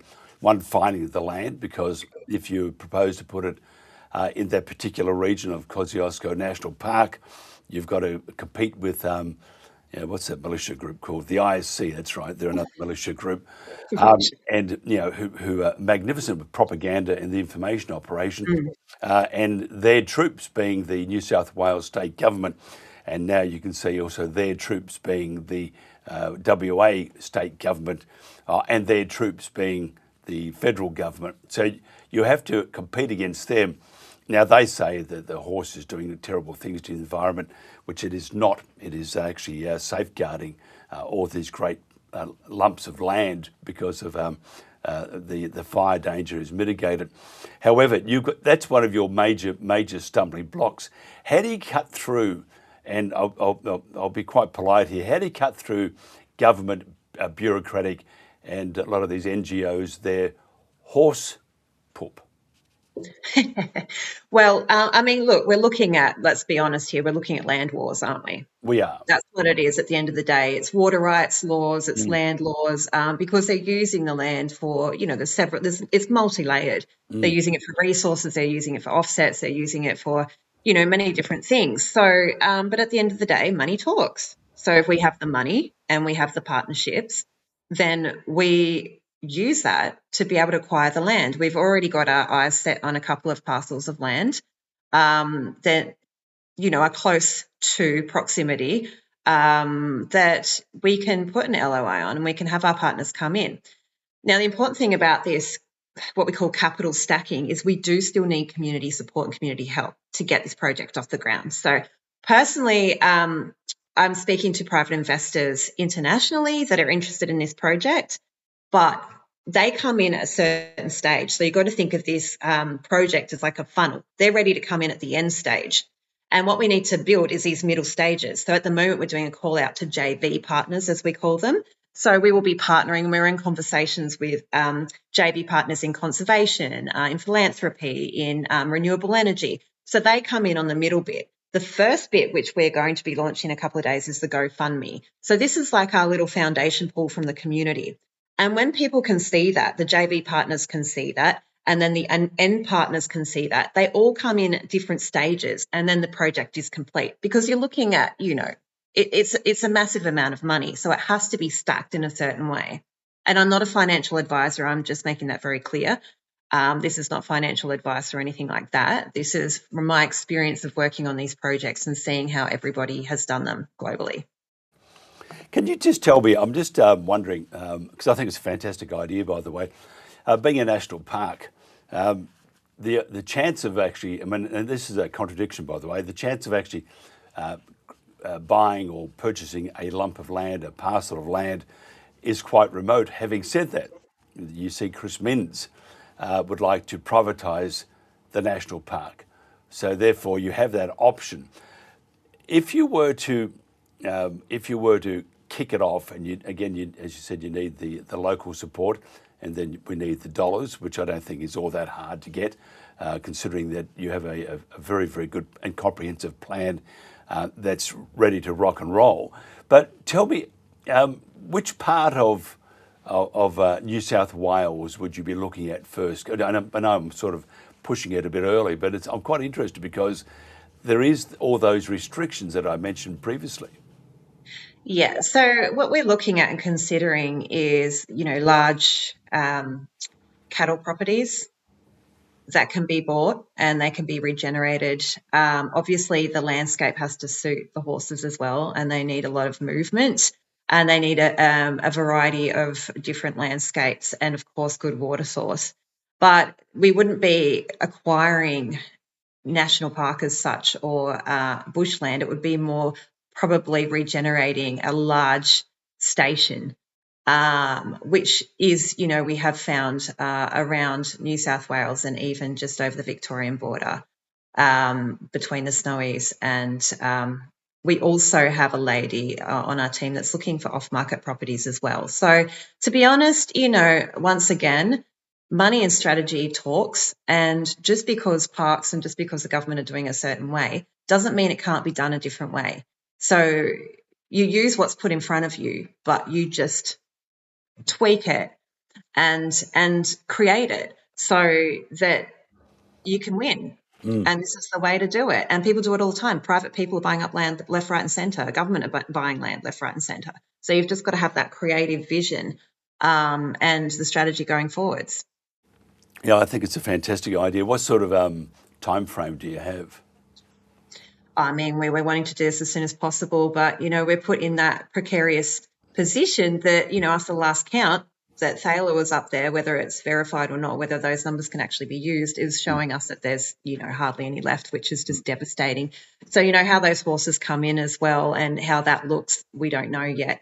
But at least we can build parallel on the side, a safe haven where, these horses, they might come out of sanctuary as well, where people can no longer have them, the Brumbies, or they're in the sale yards as well, or they've come, family groups straight off country. So we're obviously wanting to keep family groups together if we can. And make sure that, these horses can stay wild, or as wild as they possibly can be. So we're not looking at a rehoming model. We're looking at a rewilding model where people can come from around the world. They can enjoy these beautiful animals. They can enjoy this landscape that isn't 1080 baited, and the animals are shot. And obviously it has to be managed, but not managed to that extent where you can't even hear a bee buzzing around because of all the poison in the land. Interesting. We filmed there at Jindabyne at a Moonbar Hut. And by the way, it was absolutely freezing. I've never been so cold in my life, because that's why we're on the Gold Coast. Give me 31 each day. I'm very happy. But we filmed there and we did the show. And while I was doing the show, the wife hopped on this little bridge and went across where the park, right on the border of the park. And as soon as she crossed the bridge, she said it just felt terrible, felt dead. There was no birds, not what a park should be, felt sad, which I could understand dramatically. And I go back to what's happening at the moment. These people, I've got to tell you, in my own humble opinion, the National Parks and Wildlife Service should have a Royal Commission immediately. I think they are but you do not. I mean, they actually, by blocking those ladies in that film clip, that's called kidnap, and you are not allowed to do it. Then the next thing I have a major problem with it. The weapons they use have silencers or suppressors. You know, in any country, that is highly illegal. And I know in the US, and I know people who have in a past life, which you and I have spoken about with another business we had, certain people had certain attachments to weapons in their trunk of the car, and if they were caught with it, they would go to jail and don't collect anything. You're going to jail. Yet we have the National Parks and Wildlife Service and the shooters there. And we're not sure if they are part of the people that are employed by them, but they had silencers on the guns. You just don't do that. So what we have is this militia, and I find it incredibly frustrating that our country is being hijacked by these people and dictated to by an NGO that has got the Andrew Coxes and the Richard Swains and the Jack Off involved. And I find that these people are just changing the face of our country and so inhumane, not only to animals, but to people. It must get up your nostrils, as we would say in the classics, beyond all belief. I mean, I spend a lot of the days just crying. I'm very close to the land. I grew up out in the desert in the middle of Australia, and I'm very close to the land of the animals. I have dingoes. And just to see the people treated like that, the land treated like that, the animals treated like that is heartbreaking. And I think that's why it's so important now to be focusing, because we don't know what the outcome of the park's going to be. We don't know how this is going to keep continuing. And I think it's important to be able to support private projects where we can come together as community and step away from that whole chaos that's going on and the wars and the greed and which is running the whole show. Still fight for it, absolutely, because you know that belongs to the people. Really, that's national park. It needs to be managed a completely different way.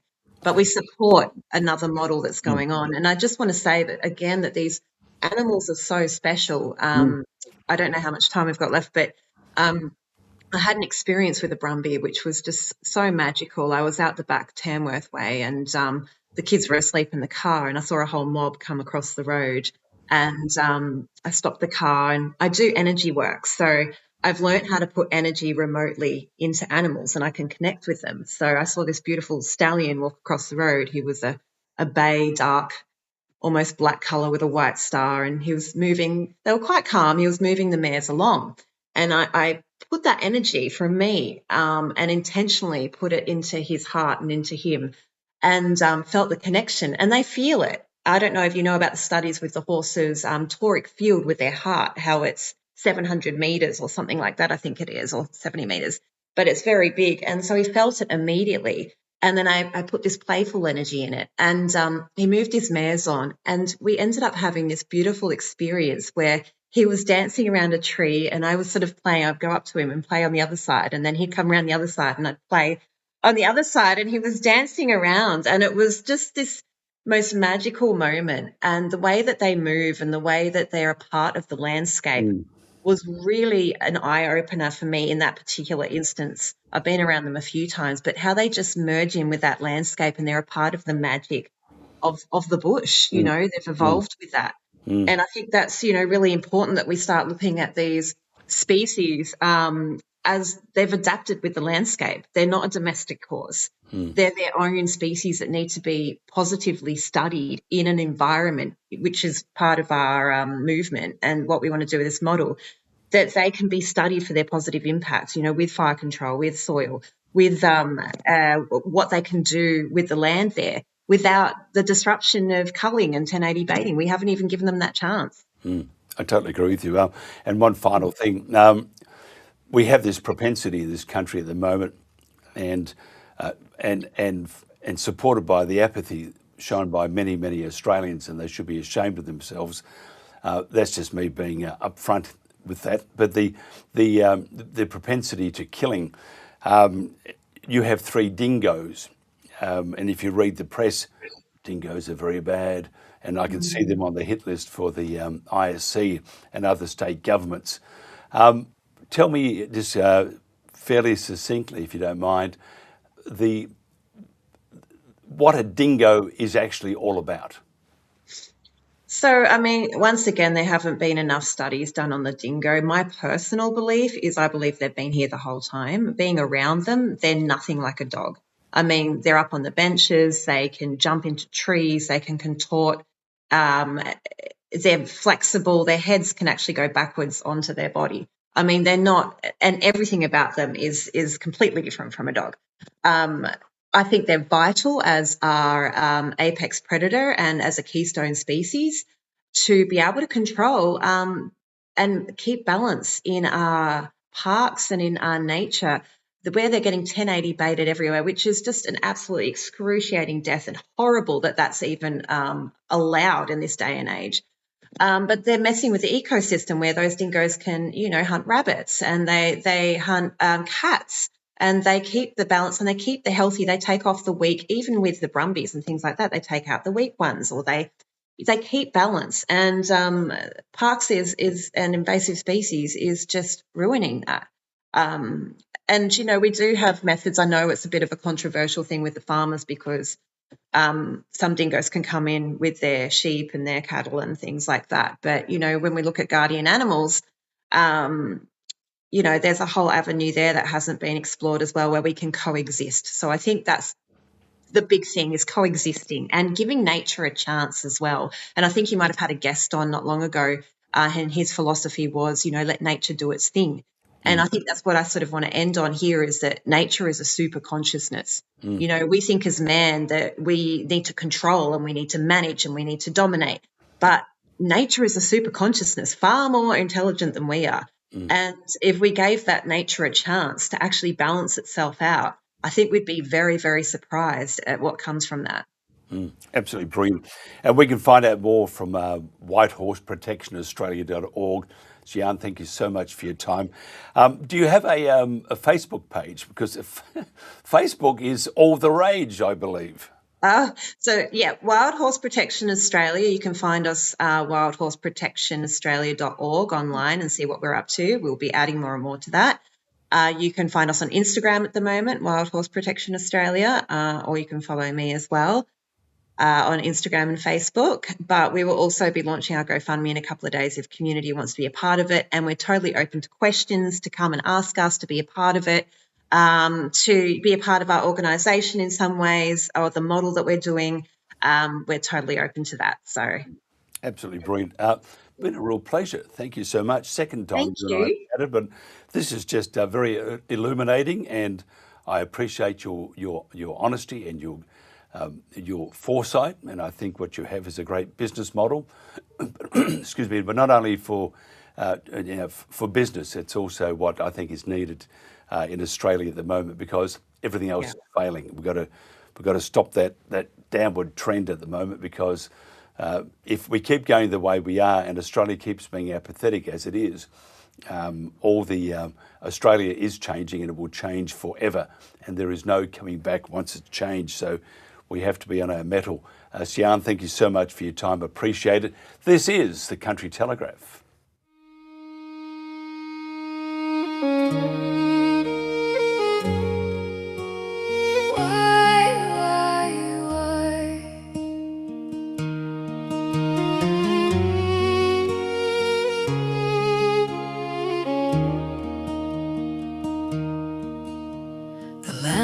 Gone so quiet now, no birds sing in the dawn. The creek still winds through ancient stone, but everyone is gone. I walk the ridge where I was born and call into the sky, but only echoes answer me, and I don't know why. There's sorrow in the snow tonight, there's fear beneath the trees. The mountain holds its breath for us and trembles in the breeze. Why?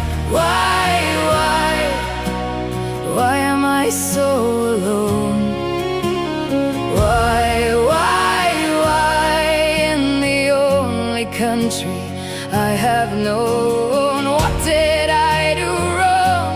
Can somebody tell me why I was only living free beneath the mountain sky? Why do the gentle always cry?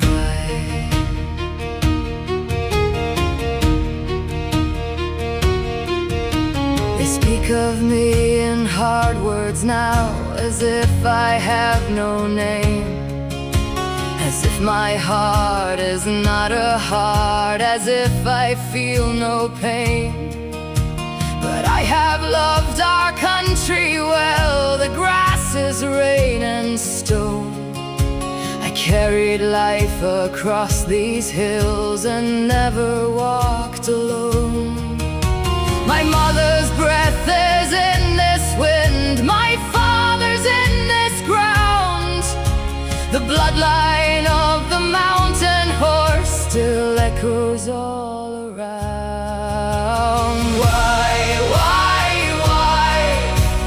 Why am I so alone? Why in the only country I have known? What did I do wrong? Can somebody tell me why I was only living free beneath the mountain sky? Why do the gentle always cry? I remember my mother's shadow moving softly through the snow. I remember running beside her where the mountain rivers flow. Now I call into the silence and only echoes reply. The wind knows where they've gone, but she won't tell me why. The valley wears a heavy grief. The stars seem far away. Every sound upon the mountain makes me fear another day. I never wanted anything but to stay where I belong. I only knew the ancient pathways, the rivers and the songs. And if you walk these mountains with me, you might understand the love a heart can carry for both family and land. Why am I so alone? Why in the only country I have known? What did I do wrong? Can somebody tell me why I was only living free beneath the mountain sky? Why do the gentle always cry? Country, keep my family near, hold them safely in your light. If they wander through the darkness, guide them gently through the night. And if one heart still remembers, if one voice still sings our song, then perhaps we're not forgotten, and perhaps we still belong.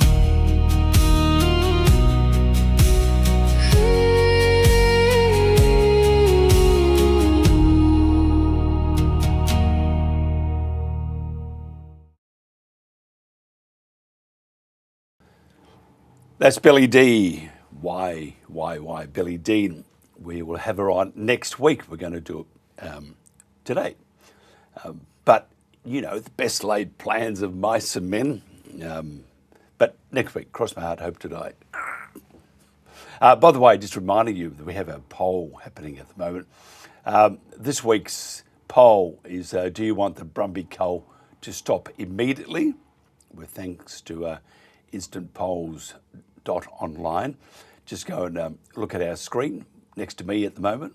I'm more important, by the way. No, I'm not. Also go to our Facebook page and to our website and stuff. You'll see the QR code there. Hold your phone up and let mother technology take over.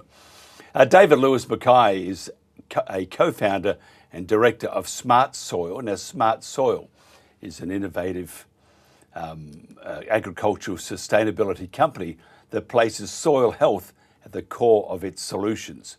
It's the way of the future, let me tell you. They combine science, technology, and advanced practices to support farmers in optimising productivity and regenerating their ecosystems. Today we're going to discuss with David the economics angle, very relevant to today's fertiliser and chemicals prices, which are all sort of tottering on what's going to happen in the Middle East. David, thanks for joining us. We actually need your microphone on. It says, turn that button on. There you are, just about. No, we still can't hear you. Sorry about that. Oh, there we are. Look at Test. Just Sorry, testing. mate. Hang on, we'll do this properly. testing, check 1, 2. And that's when when you know why roadies, when they go check 1, 2, check 1, 2, you know why they do that? No, I do not. They can't count past 2. Sorry, that's a terrible joke. Man, it wasn't even my mum's joke, that one. They used to tell me that. They said, you be a roadie. I said, no, I can count past 2. Anyway, so I was never a roadie. Tell me about, I'm just thinking, because in my dad's day, if something's wrong, put more on it. And if that doesn't work, put more on it. How wrong is that? Yeah, it's what we've come to know in the space as the moron principle, Mike. And this system of agriculture has really locked farmers into a system where they put more on. There's another problem. They put more on. There's not enough growth. They put more fertilizer on. The plant health suffers, so then they have to put more insecticide, fungicide, herbicide on. So it's just a failing system, and I think farmers are seeing the writing on the wall, to be honest, and especially with the conflict in the Middle East that is leading to higher and higher input costs. I just don't know how it's sustainable. We just can't continue farming like this. So I think farmers are looking at different ways to do things, which is really exciting, and farmers are some of the most innovative, creative, capable people on the planet. So it's really exciting to see farmers innovating and leading this change. Well, tell me how they are innovating and what they can innovate with and to what extent. So, it aligns with a lot you talk about on your show here, which is working with nature, and your last guest really summed it up well. I think that we just need to get out of the way in a lot of the cases, and let Mother Nature do its thing, stop disturbing the system. For example, there's a certain bacteria in soil that can fix nitrogen from the air, because we have to remember that our atmosphere is 76% nitrogen. So above every single paddock, there is just tons and tons of nitrogen. All we need to do is grow plants and have functioning soil biology to pull that nitrogen in, make use of it, and put it to work. So, but interestingly, so we go in with a treatment of Roundup or herbicide, and what does it do? It kills all of that bacteria that fixes the nitrogen, and all the fungal populations that assist with that nitrogen fixation. So, what a great business model for the input companies. You kill all the good stuff that makes the natural system function, and then you sell them the medicine to fix it. So, and it does sound pretty similar to another health system that I know of. Yes, you mean our health system? Yeah, correct. It's which just, if you look at it, just makes you sick, doesn't it? Well, it is making us all very sick, Mike. So I think we need. Tell me about the profit and loss, because farmers got to make money. Yes. Although if you watch Clarkson's farm, that's few and far between drinks. But what does the profit and loss look like 3 to 5 years using the regen model? Yeah, nice one. I have mentioned before that there can be a bit of a yield drop potentially in that first 1 or 2 years as we transition to a more regenerative system. But once again, the value is in the dollars that you don't spend. So while our input or our return per acre may drop a little bit, our actual input cost per acre has dropped significantly. In a lot of cases, almost to zero, other than a few dollars on, say, compost tea brew, food for the microbes, so fish and kelp, molasses, all very cheap ingredients to source, and ingredients that we can eat. So I mean, it's going to be healthy for the soil biology. So by year 5, you're looking at whatever you're producing off it, whether it's grain or whether it's animals, fuel, fibre, whatever it may be, your input costs are dropping so low that everything that you're selling through the farm gate is actually straight profit. So I just think it just makes so much sense. It does, but if you look at the federal and state governments, sense is not, unless they can get that off you, is not part of the equation. Tell us about some of your podcasts you're doing. What's your latest one you've done, and tell us what you've been exploring. Nice one. Yeah, so we're actually going to, just launching season 2 of the Mind, Body, Soil podcast. We're actually focusing a bit more on the young regenerators that are coming through, so this next generation of regenerative farmers. So we recorded one a few weeks ago with Matthew Haggerty, who is the son of Ian and Di Haggerty, who are the Western Australians of the Year last year. So they are being recognised for their incredible work regenerating a 60,000 acre regenerative farm out in the wheat belt of Western Australia, and doing so with exactly the methods that I'm talking about. They're not using any artificial nitrogen. They're not using any disgusting poisons on the grain that they're producing, and they're profitable. So they keep on buying their neighbours' properties because the neighbours are going broke because they're trying to make this failed agricultural system work, and they've been told it's the only way that it can work.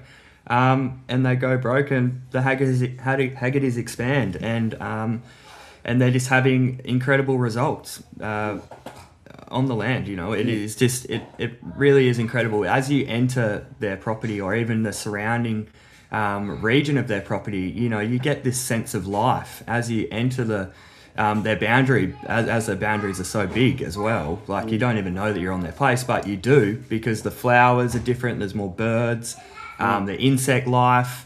It's really amazing to see, Mike, and if you ever come over, I'll take you out there. Actually, we will be. We've got our Starlink now. Beam you up, Scotty, and we got our first broadcast at Tumbarumba on Saturday morning, which we're looking forward to enormously. I've got to drive there, by the way. It's like a 3,000 kilometre drive round trip for 6 hours there, but they are magnificent people, and they are fighting a good cause. We had a couple of things. We had yesterday Gary Duffy on, who's an organic farmer, brilliant person. Very sad though, he lost his dog, but he was telling us about his neighbour who grew bananas, and he used to put 1080 at the tops of all the banana plants to kill the bats and other awful critters. And he said when he would go there, it was like a morgue. There was just nothing but dead animals. But think about the people who are eating that fruit.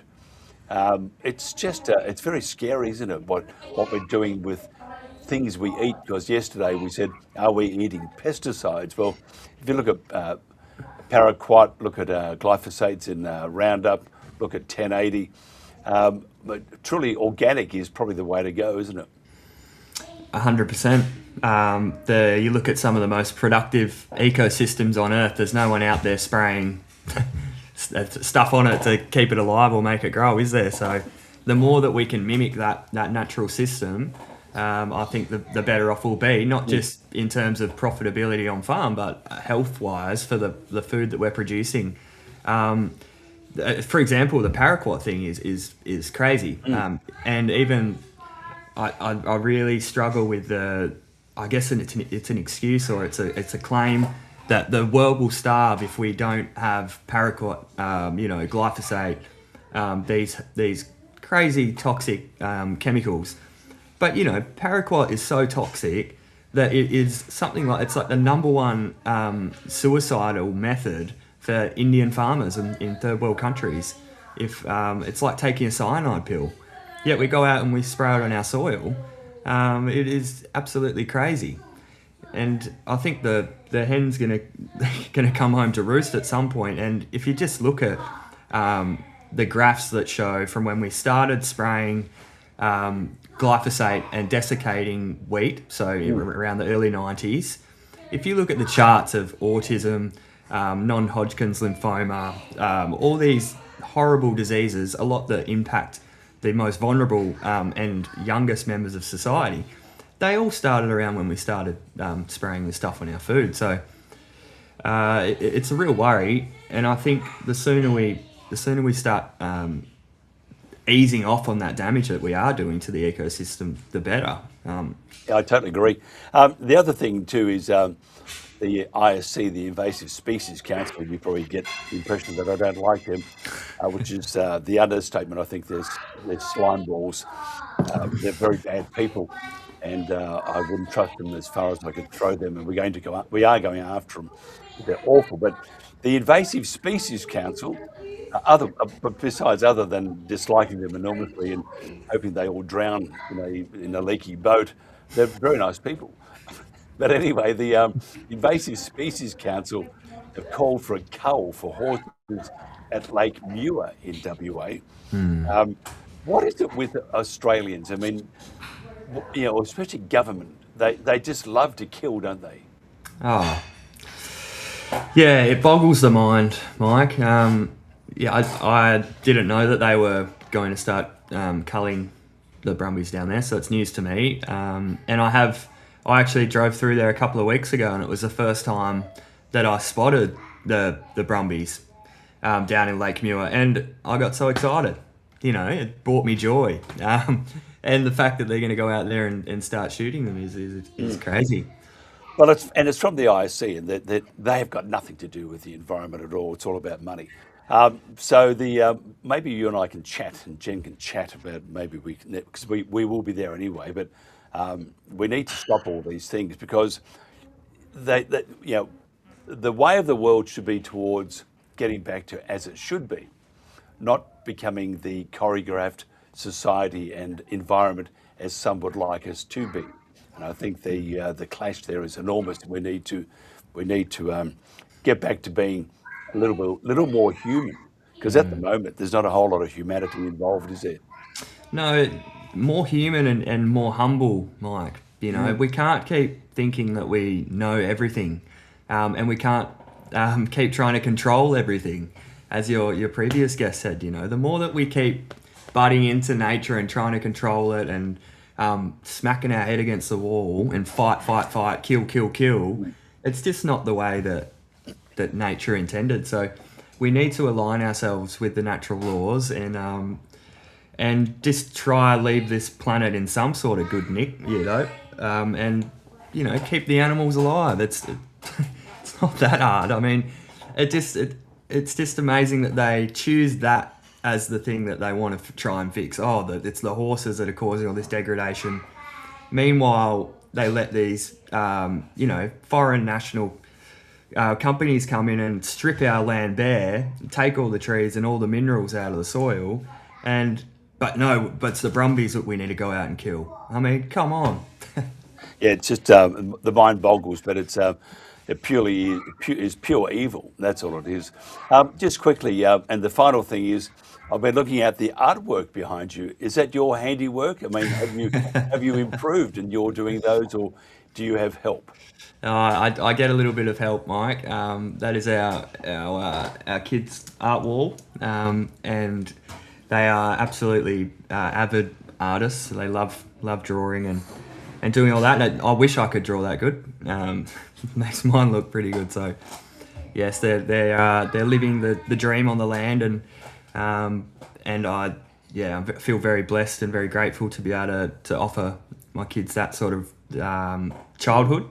And they get creative when they aren't in a toxic environment. So yeah, I'm 110% behind you there. Absolutely brilliant. David Lewis Mackay, thank you very much. If somebody wants to find out more about smart soil, how do they do that? Yeah, all socials are good, Mike. All Smart Soil on YouTube, Facebook, Instagram. We've just got a new video up on YouTube with Dr. Jill Clapperton, who's a soil and rhizosphere ecologist. And she's just an amazing lady. Some great soil health tips on how to gauge the healthier soil on YouTube there. So take a look, and thanks for having us on, Mike. Absolutely brilliant. I think the planet, if we have more like you, the planet is in good hands. Unfortunately, there aren't that many like you. We need to fight really hard, tooth and nail. And by the way, wasn't it a derby last week? You had the Freo playing the Eagles. Yep. Sure did. And who do you follow? West Coast. Yeah. Oh. Oh, not the Saints. Sorry, mate. Sorry about that. Anyway, membership is still available. We give you a discount. You got to see the light, buddy. Cheers, Mike. See you, mate. David Lewis Mackay there, here on the Country Telegraph. That's about it for me as I lose my voice again. Incredible. It's perfectly fine until I open the microphone and kabang, there it goes. There goes his voice, sounding very much like Lee Marvin. And many are saying, who the hell is Lee Marvin? Go and have a listen to him or watch him. Old cowboy actor. He's very good. A film called Cat Ballou, my dad's favourite. It's very funny indeed, and politically correct, I think, too. So have a look, Cat Ballou and Lee Marvin. That's it for me. By the way, I just got to mention, we have we're broadcasting live on Saturday morning from Tumbarumba, part of a nationwide rally that's happening in cities, Adelaide, Perth, Ballina, Brizzy, Queanbeyan in Canberra, Tumbarumba, of course, and many other places all across the country. And we're telling government and the ISE to stop what you're doing at the moment. No more killing. But whether they listen to us, I think it depends on how many rock up to it. We need to go to these rallies. Tumbarumba, I'm a guest speaker. But anyway, but don't let that stop you. Okay, and we're broadcasting live too. And we hope to cross to a number of these rallies across the country. It will be a fly-by-the-seat production, but we are looking forward to it. We have to do what we can to protect Australia. And at the moment, the New South Wales government, Penny Sharp, Chris Minns, who's the other communist there? There's a whole bunch of them there anyway. They, along with the ISC, jack off. That's what they say. Don't blame me, jack off. Anyway, the lobbyist who's now going to dictate how we live in Australia. And Jack, you can go to buggery as far as we're all concerned. And hopefully you'll go there very quickly. That's it. I'll catch you on Saturday morning. A couple of replays tomorrow. We've got the replays starting at 7. Thank you, Cam.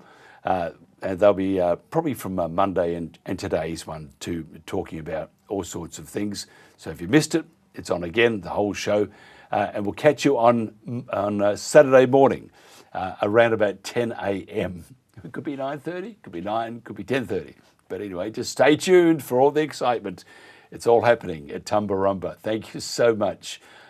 See you on Saturday. Be kind to yourself and be kind to your neighbours. And just be kind, okay? In kind. Thank you so much. Tell my fool I kept on running. Tell my mirror I heard her cry. Tell the mountain I belonged here. Tell the wind I said goodbye.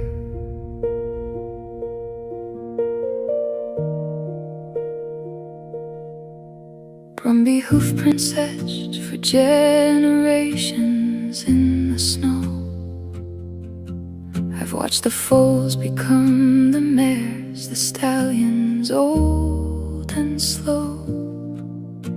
Here in the snowy mountains where my life began, across hills, ridges and open plains my fellow Brumbies ran. I've led them through winter storms, drought and summer rain, but I can't outrun what follows now, shield my family from this pain. My ancestors crossed the oceans, but I was born upon this land. These mountains are my birthplace, the Snowies are my clan. These mountains hold our memories, our family history. If home is where you're raised, then this is where we should be. Tell my foal I kept on running, tell my mare I heard her cry, tell the mountain I belonged here, tell the wind I said goodbye. Stay close beside me, little one. The thunder isn't rain, the sky itself is hunting us, and I cannot stop the pain. I gather those I love and turn to face the sound, though every instinct tells me run. There's nowhere left for us now. These mountains hold our memories, our family history. If home is where you're raised, then this is where we should be.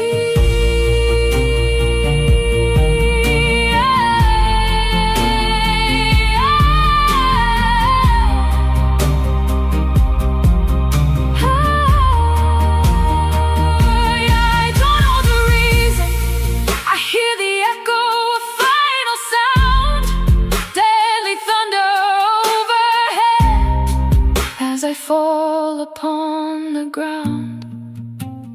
Thunder again and again, my heart grows quiet as bullets rain. I thought I had more seasons, more rivers left to roam, more sunrises with my Kosciuszko clan before the mountains called me home. Tell them I was born here, my grandfathers fought their wars. Remind them that this was our home, the snowy mountains were ours. Tell my foal I knew her fear, tell my mare I heard her call, tell my foal I tried to save them, tell the wind how Brumbies fall. Tell my foal I kept on running, tell my mare I heard her cry, tell the mountain I belonged here, tell the wind I said goodbye.